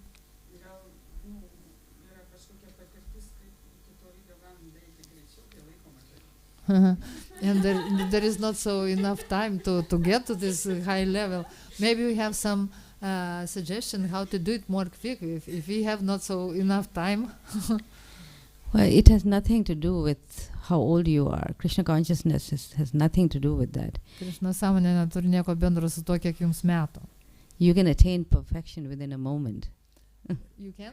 Attain perfection within a moment. You can, yeah? Jūs galite tobulumą pasiekti per akimirką. It all depends on, how we want to cry out to Krishna. Priklauso nuo to, kiek norisi šauktis Krišnos. You should never feel that your age is a handicap to your devotion to Krishna. Niekad neturit galvot, kad jūsų amžius kažkaip tai padaro jūs nepajėgę tarnauti Krišnai. The Bhagavatam says, what is the use of a whole lifetime spent in forgetfulness of Krishna? Kokia nauda iš viso gyvenimo, jeigu neprisimenam Krišnos? Better is one moment in consciousness of Krishna. Kokia vertė tokio gyvenimo? Geriau yra viena akimirka, kada prisimenam Krišną. Yeah. Is even easier to remember when you are old and everything is paining, like, oh, Krishna. When you are young, oh, it's okay anyway. Čia aš juokauju, sakau, senatvėje gal dar net lengviau, kai visur skauda, gali ten, oi, Krishna, kaip blogai, nes jaunas, sakau, man taip gerai. So the best thing is to read and chant. To hearing and chanting, very important. Klausytis ir kartoti, skaityti. Yeah. It says that hearing and chanting and remembering are they are processes of Vedi sadhana bhakti. Ir sakoma, kad šitas procesas kartoti, klausytis, kartoti ir prisiminti, tai yra Vedi sadhana bhakti. Yeah, Vedi sadhana bhakti. And the result of that is fearlessness. Ir rezultatas yra bebaimiškumas. So once we develop that fearlessness, then only we can develop spontaneous love for God. Ir tik tada, kai išsiugdom tą bebaimiškumą, tada mes galim jau priartėti prie tos spontaniškos meilės Krišnai. So Shukadeva Goswami told Parikshit Maharaj to hear, chant and remember so he can not be fearful of the impending death. Taigi Šukadeva Gosvamis pasakė Parikšitui, kad jis turi klausytis, kartoti ir prisiminti ir taip atsikratyti baimės prieš tą artėjančią mirtį. So Parikshit Maharaj very sincerely started to hear Šrimad Bhagavatam, and by the time he got into 10th canto, he had spontaneous love for God. Ir tada Parikšitas pradėjo labai, kaip sakyti, dėmesingai, nuoširdžiai, uoliai klausytis. Ir kada jis išklausė iki 10 giesmės, jau jo širdyje, žodžiu, jau pabudo tą spontanišką meilę Krišnai. So instead of being fearful of his impending death, he was fearful about Krishna's safety in the 10th canto. Of Krishna's Safety. Ir vietoj to, kad bijotų jisai mirties, tai jis dabar jau tam 10 giesmės beklausydamas, jau jisai bijojo, kad Krishnai ko nors nenutiktų. When he started hearing the story of Putana, how Putana was going to come to try to kill Krishna, he was really worried what's going to happen to Krishna now. Ir kada jis klausėsi tos istorijos, kaip Putana atėjo norėdama nužudyti Krišną, jis labai sunerimo dėl Krišnos, kad jam kažkas gali nutikti. So if you immerse yourself always in hearing Krishna Katha and chanting the holy name of the Lord, guaranteed these, the fear of what's going to happen to me will go away. Ir jeigu mes labai, taip kaip sakyt, pasinersime tą klausimą ir kartojimo procesą, tai tada mes prarasim tą baimę, kad man kažkas gali atsitikti. Krishna guarantees and promises that if one hears Šrimad Bhagavatam, then one will develop pure love of God. Ir Krishna garantuoja, kad klausantis Šrimad Bhagavatam bus pažadinta ta tyra meilė Dievui. Okay. Hare Krishna. Anything else? So my question was, Yes. because like young Matajis, young girls are joining the movement, and for them this like differentiation, then the men, they feel like humiliated by these rules. So what to do with that? Should we follow these rules and try to explain them something, or we should adjust? And what was the Prabhupada's mood if he allowed Matajis doing everything, or something was like restricted? Maybe they should not like lead kirtans and many devotees join together, or what? You want to translate that? So, čia aš paklausiu, kad čia, kadangi man tenka klausytis visokių nuomonių, žodžiu, kad jaunas merginos prisijungia prie judėjimo ir jom tas visas skirstimas toks truputėlį sunku priimti tai. Ir aš norėjau paklausti, ar ką mes čia turim daryti, ar mes turim tas taisyklės kažkokias tai ten aiškinti joms kažką tai, ar mes turim jas pritaikytas taisyklės ir kokios tos taisyklės iš vis yra, ar kokia buvo Prabhupados nuotaika, ar jis, pavyzdžiui, sakysim, kažkas moterim buvo ribojama, ar sakykim, kad negali jos ten vesti kirtanų, kai susirenka daug batų ir panašiai. Prabhupada did not say that women should not lead kirtan or give classes or anything like that. So Prabhupada niekad nesakė, kad moteris negali skaityti lekcijos ar vesti kirtaną. Yeah. So obviously they can. It is okay for women to do all that. Ir moterims yra viskas, aišku, viskas yra gerai, jeigu jos tai daro. Yeah. So why these rules appeared? Iš kur atsirado tos tokios? Yeah, they appear, locally within temples. It's not like that in other temples. Nes tai yra ne visose šventyklose, tiesiog atsiranda kažkur vienoje kitoje vietoje kartais. Yeah. So maybe, there can be some negotiation and discussion with the management on those things. Tiesiog reiktų pasikalbėti su vadovaujančiais bhaktais apie tai. Yeah, if one is all this is just really on the bodily platform, and they don't need to be there. They're just on the bodily platform. Čia kažkaip kaip ir tokios nuomonės paremtos kūnišką platformą. And they should not... Nereik paisyti jų, taip? Neturėtų būti tokių taisyklių. Okay. Thank you.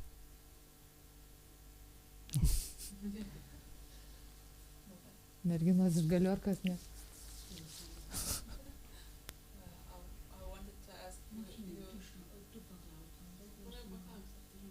Mokinės. Paklaus. Man kažkaip tas toksai, kur,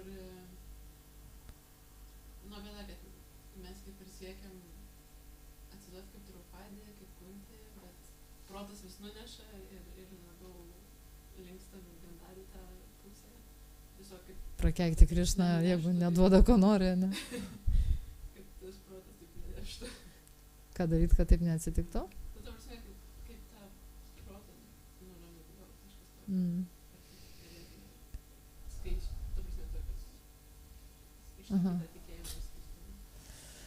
So we're trying to follow the examples of Kunti and Draupadi, but mind drags us to Gandhari platform sometimes. We want the girls, the Krishna view doesn't give us what we want or something. So how can we, how to say, manage this mind? To become peaceful. Yes.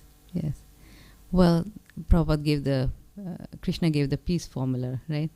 In the Bhagavad Gita. So the more we hear and chant about Krishna and his pastimes, and follow the Vedi sadhana bhakti, the chanting nicely of our 16 rounds, attending the morning program and hearing Šrimad Bhagavatam, when Prabhupada gave us such a nice process. Go ahead. Tiesiog Prabhupada mums davė tokį puikų procesą ir tiesiog sekant Vaidį sadhana bhakti, žodžiu, viską, ką reikia daryti ir gerai pakartoti savo 16 ratų ir pabūti rytiniai programai. Visa tai yra skirta tam. And then our hearts get purified. Tada tiesiog širdis apsivalo. And also to understand that whatever Krishna is doing in our life is for our good, and he's our well-wisher. Ir tiesiog suprasti, kad ką Krišna daro mūsų gyvenime, mums tai išeis į naudą, jis yra mūsų geradaris. So Šrimad Bhagavatam is so much about the fall downs of people.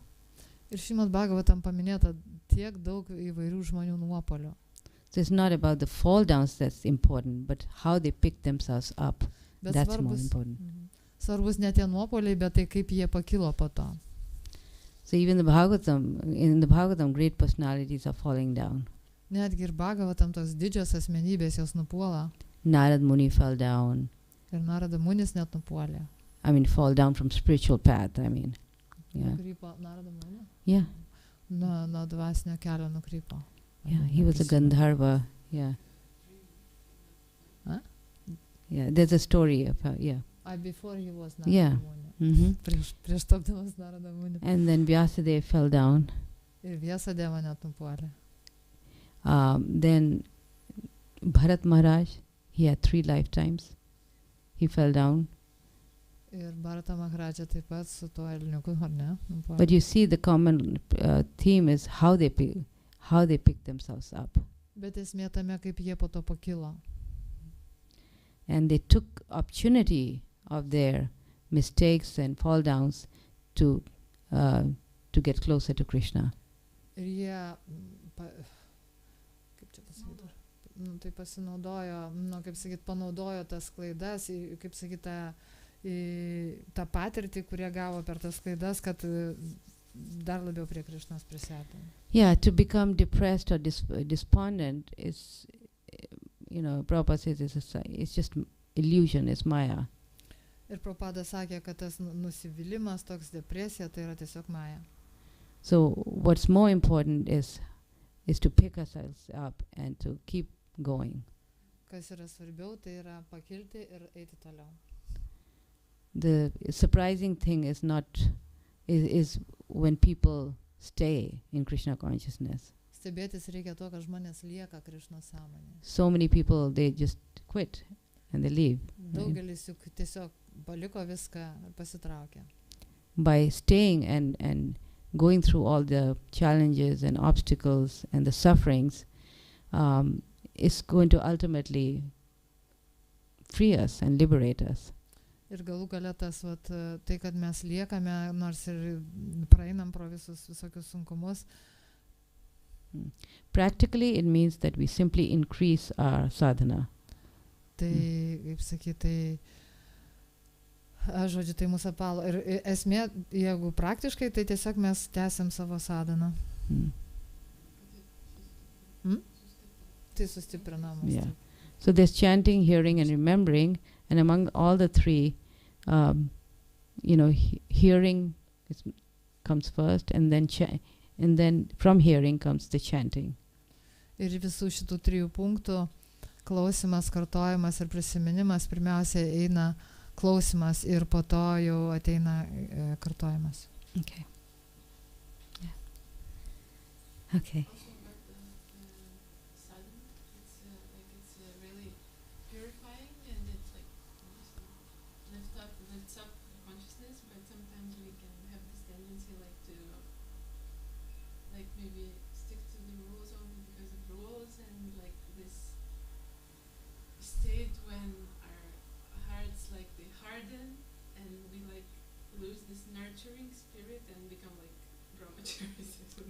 Yeah.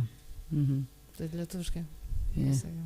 Bet būna dar, ta prasme, su šitą sadhaną, tai yra labai palanku, bet gali būti toks polinkis laikytis taisyklių, taisyklių, ir tas gali labai sukėtinti širdį. Kaip armija tokia, ne? Yeah. Like an army. Yeah. You want to translate that, or should I answer that? She already translated. Yeah. Oh, yeah. Yeah, you're right. I think you have a very good point. Sometimes when we are simply hearing and chanting, in spite of that, our hearts become very hard. Ir kartais taip, jūs labai teisi, kartais būna, kad ir klausom, ir kartojam, bet visiems širdis kieta. Because we... Dar sukietėja. Yeah, because we think, we get proud, okay, I'm doing so many rounds, I'm a brahmachari, I'm living in the temple, Nes toks, žodžiu, išdidumas ateina, kad aš tai čia kartoju, šventykloje gyvenu, aš toks brahmacharis. So along with that has to come the process of making the ground fertile. Ir turi būti toks procesas, kad padaryti tą dirbą derlingą. Yeah, the culture of quality, Vaishnava qualities has also got to be practiced. Ir reikia ugdyti savyje tas vaishnaviškas savybės. Wherein people become, compassionate and soft-hearted. Kada žmonės tampa tokie užjaučiantis, gailestingi, švelnios širdies. So hearing and chanting is like the process of watering the plant. Ir klausimas ir kartojimas yra tarsi augalo laistymas. But the soil also has to be soft and fertile, which means the heart. Bet dirba, ta širdis, ją irgi reikia purenti, nežinau, kaip prižiūrėti. Otherwise the watering doesn't do any good. Nes tai kitokiu atveju tas laistymas net neš naudos. So how to make the heart fertile? Tai kaip padaryti širdį tokią derlingą? Is by cultivating Vaishnava qualities. Ugdant, stiprinant savyje vaishnaviškas savybės. Is by developing the qualities of respect for others, compassion, soft-heartedness. Ugdyti savyje pagarbą kitiems, užuojautą. And empathy for others. Atjautą tokią suvokimą, kaip kiti kenčia. If any one of the three are missing, it doesn't work so well. Ir jeigu kažkas iš tų trijų pagrindinių punktų kažkur stinga kažko, tai sunku tai padaryti. Okay. And also important to water the plant, the weeds. Yeah. They're not, yeah. Tarp praravėti kartais, ne? Yes. Laistyti tą, ką reikia, ne? Yes. Yes. And, can I ask? Yes. You already tired, I think. You can be endless. Okay. What about the women living in the temple longer time? You have a big experience. Is this good environment for them, or because they tend to become like men a little bit, and or it's better for them to be like house environment is more convenient to their spiritual practice also. Paklausiau, kaip jūs galvojat, ar palanku moterims ilgai gyventi šventykloje, nes truputėlį galbūt jos suvyriškėja kažkaip tai tenai, ar, man taip atrodo, galbūt, ar joms yra vis dėlto jų dvasiniam gyvenimui palankiau būti ta namų aplinka tokia? Of course, Krishna consciousness can be practiced in any circumstance, but žinoma, Krišnos sąmonę galima praktikuoti, ugdyti bet kokiom aplinkybėm. But living in the temple experience is also very valuable. Bet ir patirtis ta gyvenimo šventykloje yra labai vertinga. Especially if the home atmosphere is not conducive. Ypač jeigu namuose ta atmosfera nėra palanki dvasiniam gyvenimui. If the home situation is such that people are against, others are against Krishna consciousness, then it becomes difficult. Jeigu tenka gyventi su tais, kurie yra prieš Krišnos sąmonę, tai labai sunku. And I was in South Africa lately, and so many now middle-aged women, they started their Krishna consciousness by running from home and joining the temple. Aš buvau Pietų Afrikos Respublikoje ir ten nemažai tokių atvejų, kada moteris, tokio vidutinio amžiaus prisijungia prie judėjimo ir jos tiesiog meta namus ir eina į šventyklą. And they were so key to the birth of ISKCON in Mauritius and South Africa. They were a big part of the birth of Krishna consciousness in these two countries. Jos, kaip sakyt, sudarė didelę dalį to, kad prasidėjo ta Krišnos sąmonės judėjimas Mauritius ir ten kažkur. Because their families were totally against it, so their only choice was to just go away. Jų šeimos buvo visiškai priešingos ir joms tiesiog reikėjo palikti tos namus. So there's struggles outside of the temple as well. No? Nes ir už šventyklos ribų yra problema.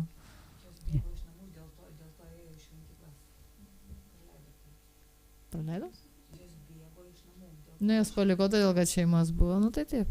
Man atrodo, aš kaip ir pasakiau, bet nesvarbu. Žodžiu, jos kaip ir ėjo į šventyklą iš namų, nes negalėjo namuose praktikuoti. Visi buvo priešiški.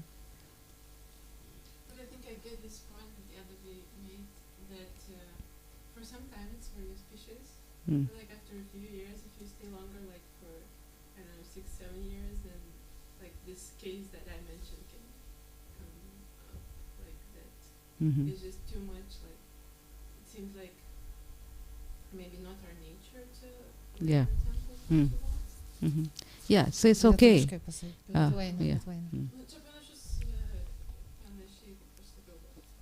Jeigu per ilgai užsibūnam šventyklai, tai tiesiog pradeda galbūt kėdėti širdis ir kad tiesiog nėra mūsų gal prigimtis, ta prasme, ne moterų prigimtis. Yeah, it's absolutely okay. If you don't have a nature to be living in the temple, to move away. The key thing is to be serious in our practice of spiritual life. And I see you coming to the altar, doing worship and being very active. So it's okay. It's to do that. Yeah. Žodžiu, viskas okay, jeigu mes jaučiam, kad nesam tam sutverti, kad visą laiką gyvent šventykloje, tai viskas gerai, jeigu mes ieškom kitos situacijos. Ir esmė tame, kad mes turime tiesiog rimtai žiūrėti savo dvasinę gyvenimą, bet kuriom aplinkybėm, kur gyventume. Yeah, and most women, once you get married, you have to move away anyway, right? Ir dažniausiai, paprastai, kada ištekia moteris, tai nenori, turi palikti tą šventyklą. Yeah. Okay. And you all the life you lived at home, or you lived in the temple also? Well, we started a temple in Boise, so we were in the temple, you can say, but also it was a home because we started a temple right next to our home. Jūs, žodžiu, aš paklausiau, ar jūs buvote šventykloje, ar namuose, nu, savo praktikoje visą gyvenimą, tai sakė, mes kaip ir šventykloje, bet, nu, ta prasme, jie namuose, bet namuose padarė šventyklą, tai kaip ir šventykloje gyvena. Very similar to the story that you were giving, you know, in Portugal. Panašiai Portugalijos istorija. So, yeah, it was hard, but eventually, you know, we tried to, change things so that it was not. So we had some moments where we had times where, as a family, we can be, have a private time, Tai, žodžiu, kaip ir mes čia aptarėm savo istorijas, tai panašiai buvo nelengva, bet mes, žodžiu, ruošiamės, mes darydavom, pasistengėm sutvarkyti taip, kad būtų kažkoks tai toks asmenis laikas pabūti su šeima. And that's important. Ir tai svarbu. As a grahasta to do our ashram, to follow our grahast ashram properly. Tam, kad tinkamai būtų gyvenama grihastos ašrame. Every ashram has their own, way they need to live, and we can't mix the two. Ir kiekvienas ašramas turi tam tikrą savo, kaip sakyti, kokiu būdu ten reikia jame gyventi ir mes negalime maišyti jų tarpusavį. If the man wants to live like a brahmachari in a grihastha ashram, it's not going to work. Jeigu vyras užsimanys gyventi kaip brahmacharis, būdamas grihastha, tai nieko neišeis. He's trained as a brahmachari so that he has good habits, so that by the time he comes to grihastha ashram, he could be somebody one can look up to. Ir jis turi, jau turėsit man padėti. Ta, aš supratau. Žodžiu, būdamas brahmacharijus turi būti, jis gauna tą gerą apmokymą, ar ne, kad kada tampa grihastha, tada, kad kažkuo rūpintis, jis turi ar juo. Taip, kad būtų geras pavyzdys ir juo būtų kuo sekti. Not that he acts like a brahmachari within the grihastha ashram. Ne tai, kad jisai ir toliau elgesi kaip brahmacharis, būdamas jau šeimą sukūręs.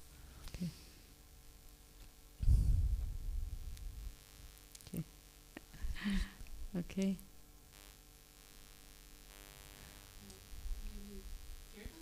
Yes. Yeah. No, somebody else. Hare Krishna, thank you very much, all of you. No, this was wonderful. I was actually very happy to hear all the questions and the comments. Really, it was so nice. Sakiau, kad mes truputį išgrįžėm jau čia gal per daug. Man ta žinai sakė labai laiminga, girdėdama mūsų klausimus, komentarus ir būdama su mumis. Thank you for allowing me. Dėkoju už kad galim būti kartu. Mataji Ruda ki jai. Hare Krishna. Hare Bol.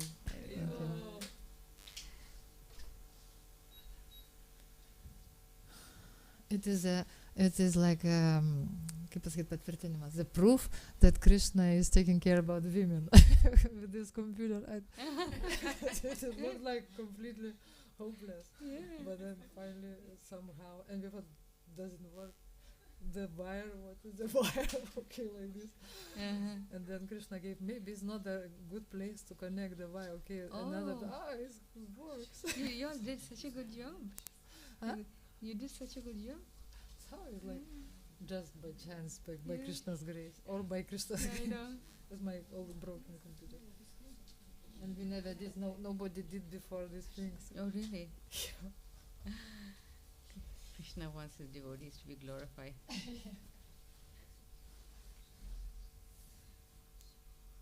So who's a good singer here? You? Atsiprašom, harmonijų nėra išvežtos visos harmonijos. Mes turim savo gerklės. Bet vieną dar nedavė. Šitas sprendėm netaisyti, taip elgiam. Dėkojame, taip. Ne, mokinį sakė, tu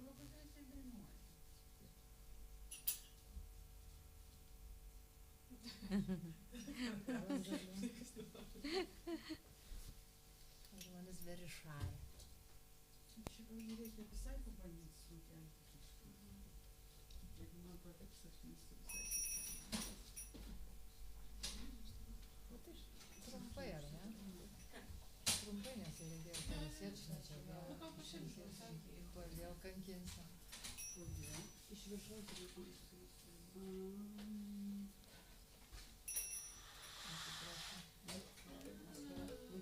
Laikau.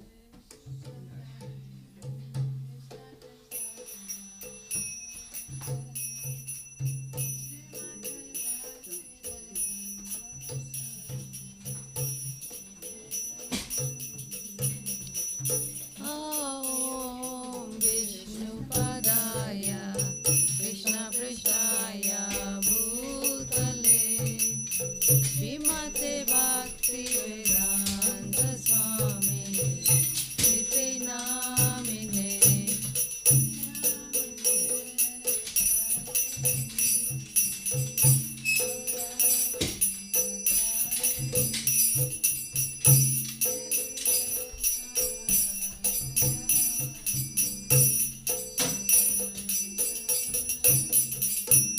Namaste Saraswati Deve Gauravani Pracharine Nirvishesha Shunyavadi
Yeah, so And nice. the tulsi, did you see the tulsi? Yeah, yes. It's like Big, yeah. so nice. Such a nice center. They have a restaurant down there? Yeah, Oh, that's why, yeah. Ganga. That's why. Huh? Yeah. It's named Ganga. Ganga, okay. Nice. And they have regular programs here? Like, Here is a boss oh, you live here? with her husband. They are Bishkangiškai supranta, ne? She doesn't speak much English. She doesn't speak much English, but with her husband they both doing programs. Kiekvieną dieną daro programas, ne? Every day. Rytinės, kaip The morning program every day. Mm. Sunday program. And Sunday program too? People come? Yeah. Ir šventės. and also like celebrations of Wow. So nice. And plus they're running the restaurant also? no, Who's running? Kas restoranu rūpinasi. Some Kita other. komanda. Other team. Mm. They are responsible here for the hotel programs. Mes daugiau gyvybės ir programos čia, The o Dydis kas and programs. ten prasado restoranas, food for life'as, ten kita komanda. Yeah, there is another team for the restaurant and food for life. Also. And here is the couple, her husband, they're taking care of the daughter and morning programs here. Oh. How old is the daughter? Daughter? They have a child, you said? No. No. No. I don't. She and her husband. Husband, yeah, one of us, yeah. Yeah. Because I saw her husband, right, who came earlier? Yeah, he was here. Nice, nice mother, really nice what they're doing. pasakiau, kad vaikų neturiu paklausti. Tai kad labai ilgai šventykla gyvenime. They live so long in the temple, so they have no children. No, that's okay. That's okay. Krishna, you make Krishna your... Krišnos. Yeah. Krishna vaikas. Much better. Much better. Krishna is a These child. children come and then they go. Vaikai jau užaugini ir jie pabėga visi. Nu, čia tokia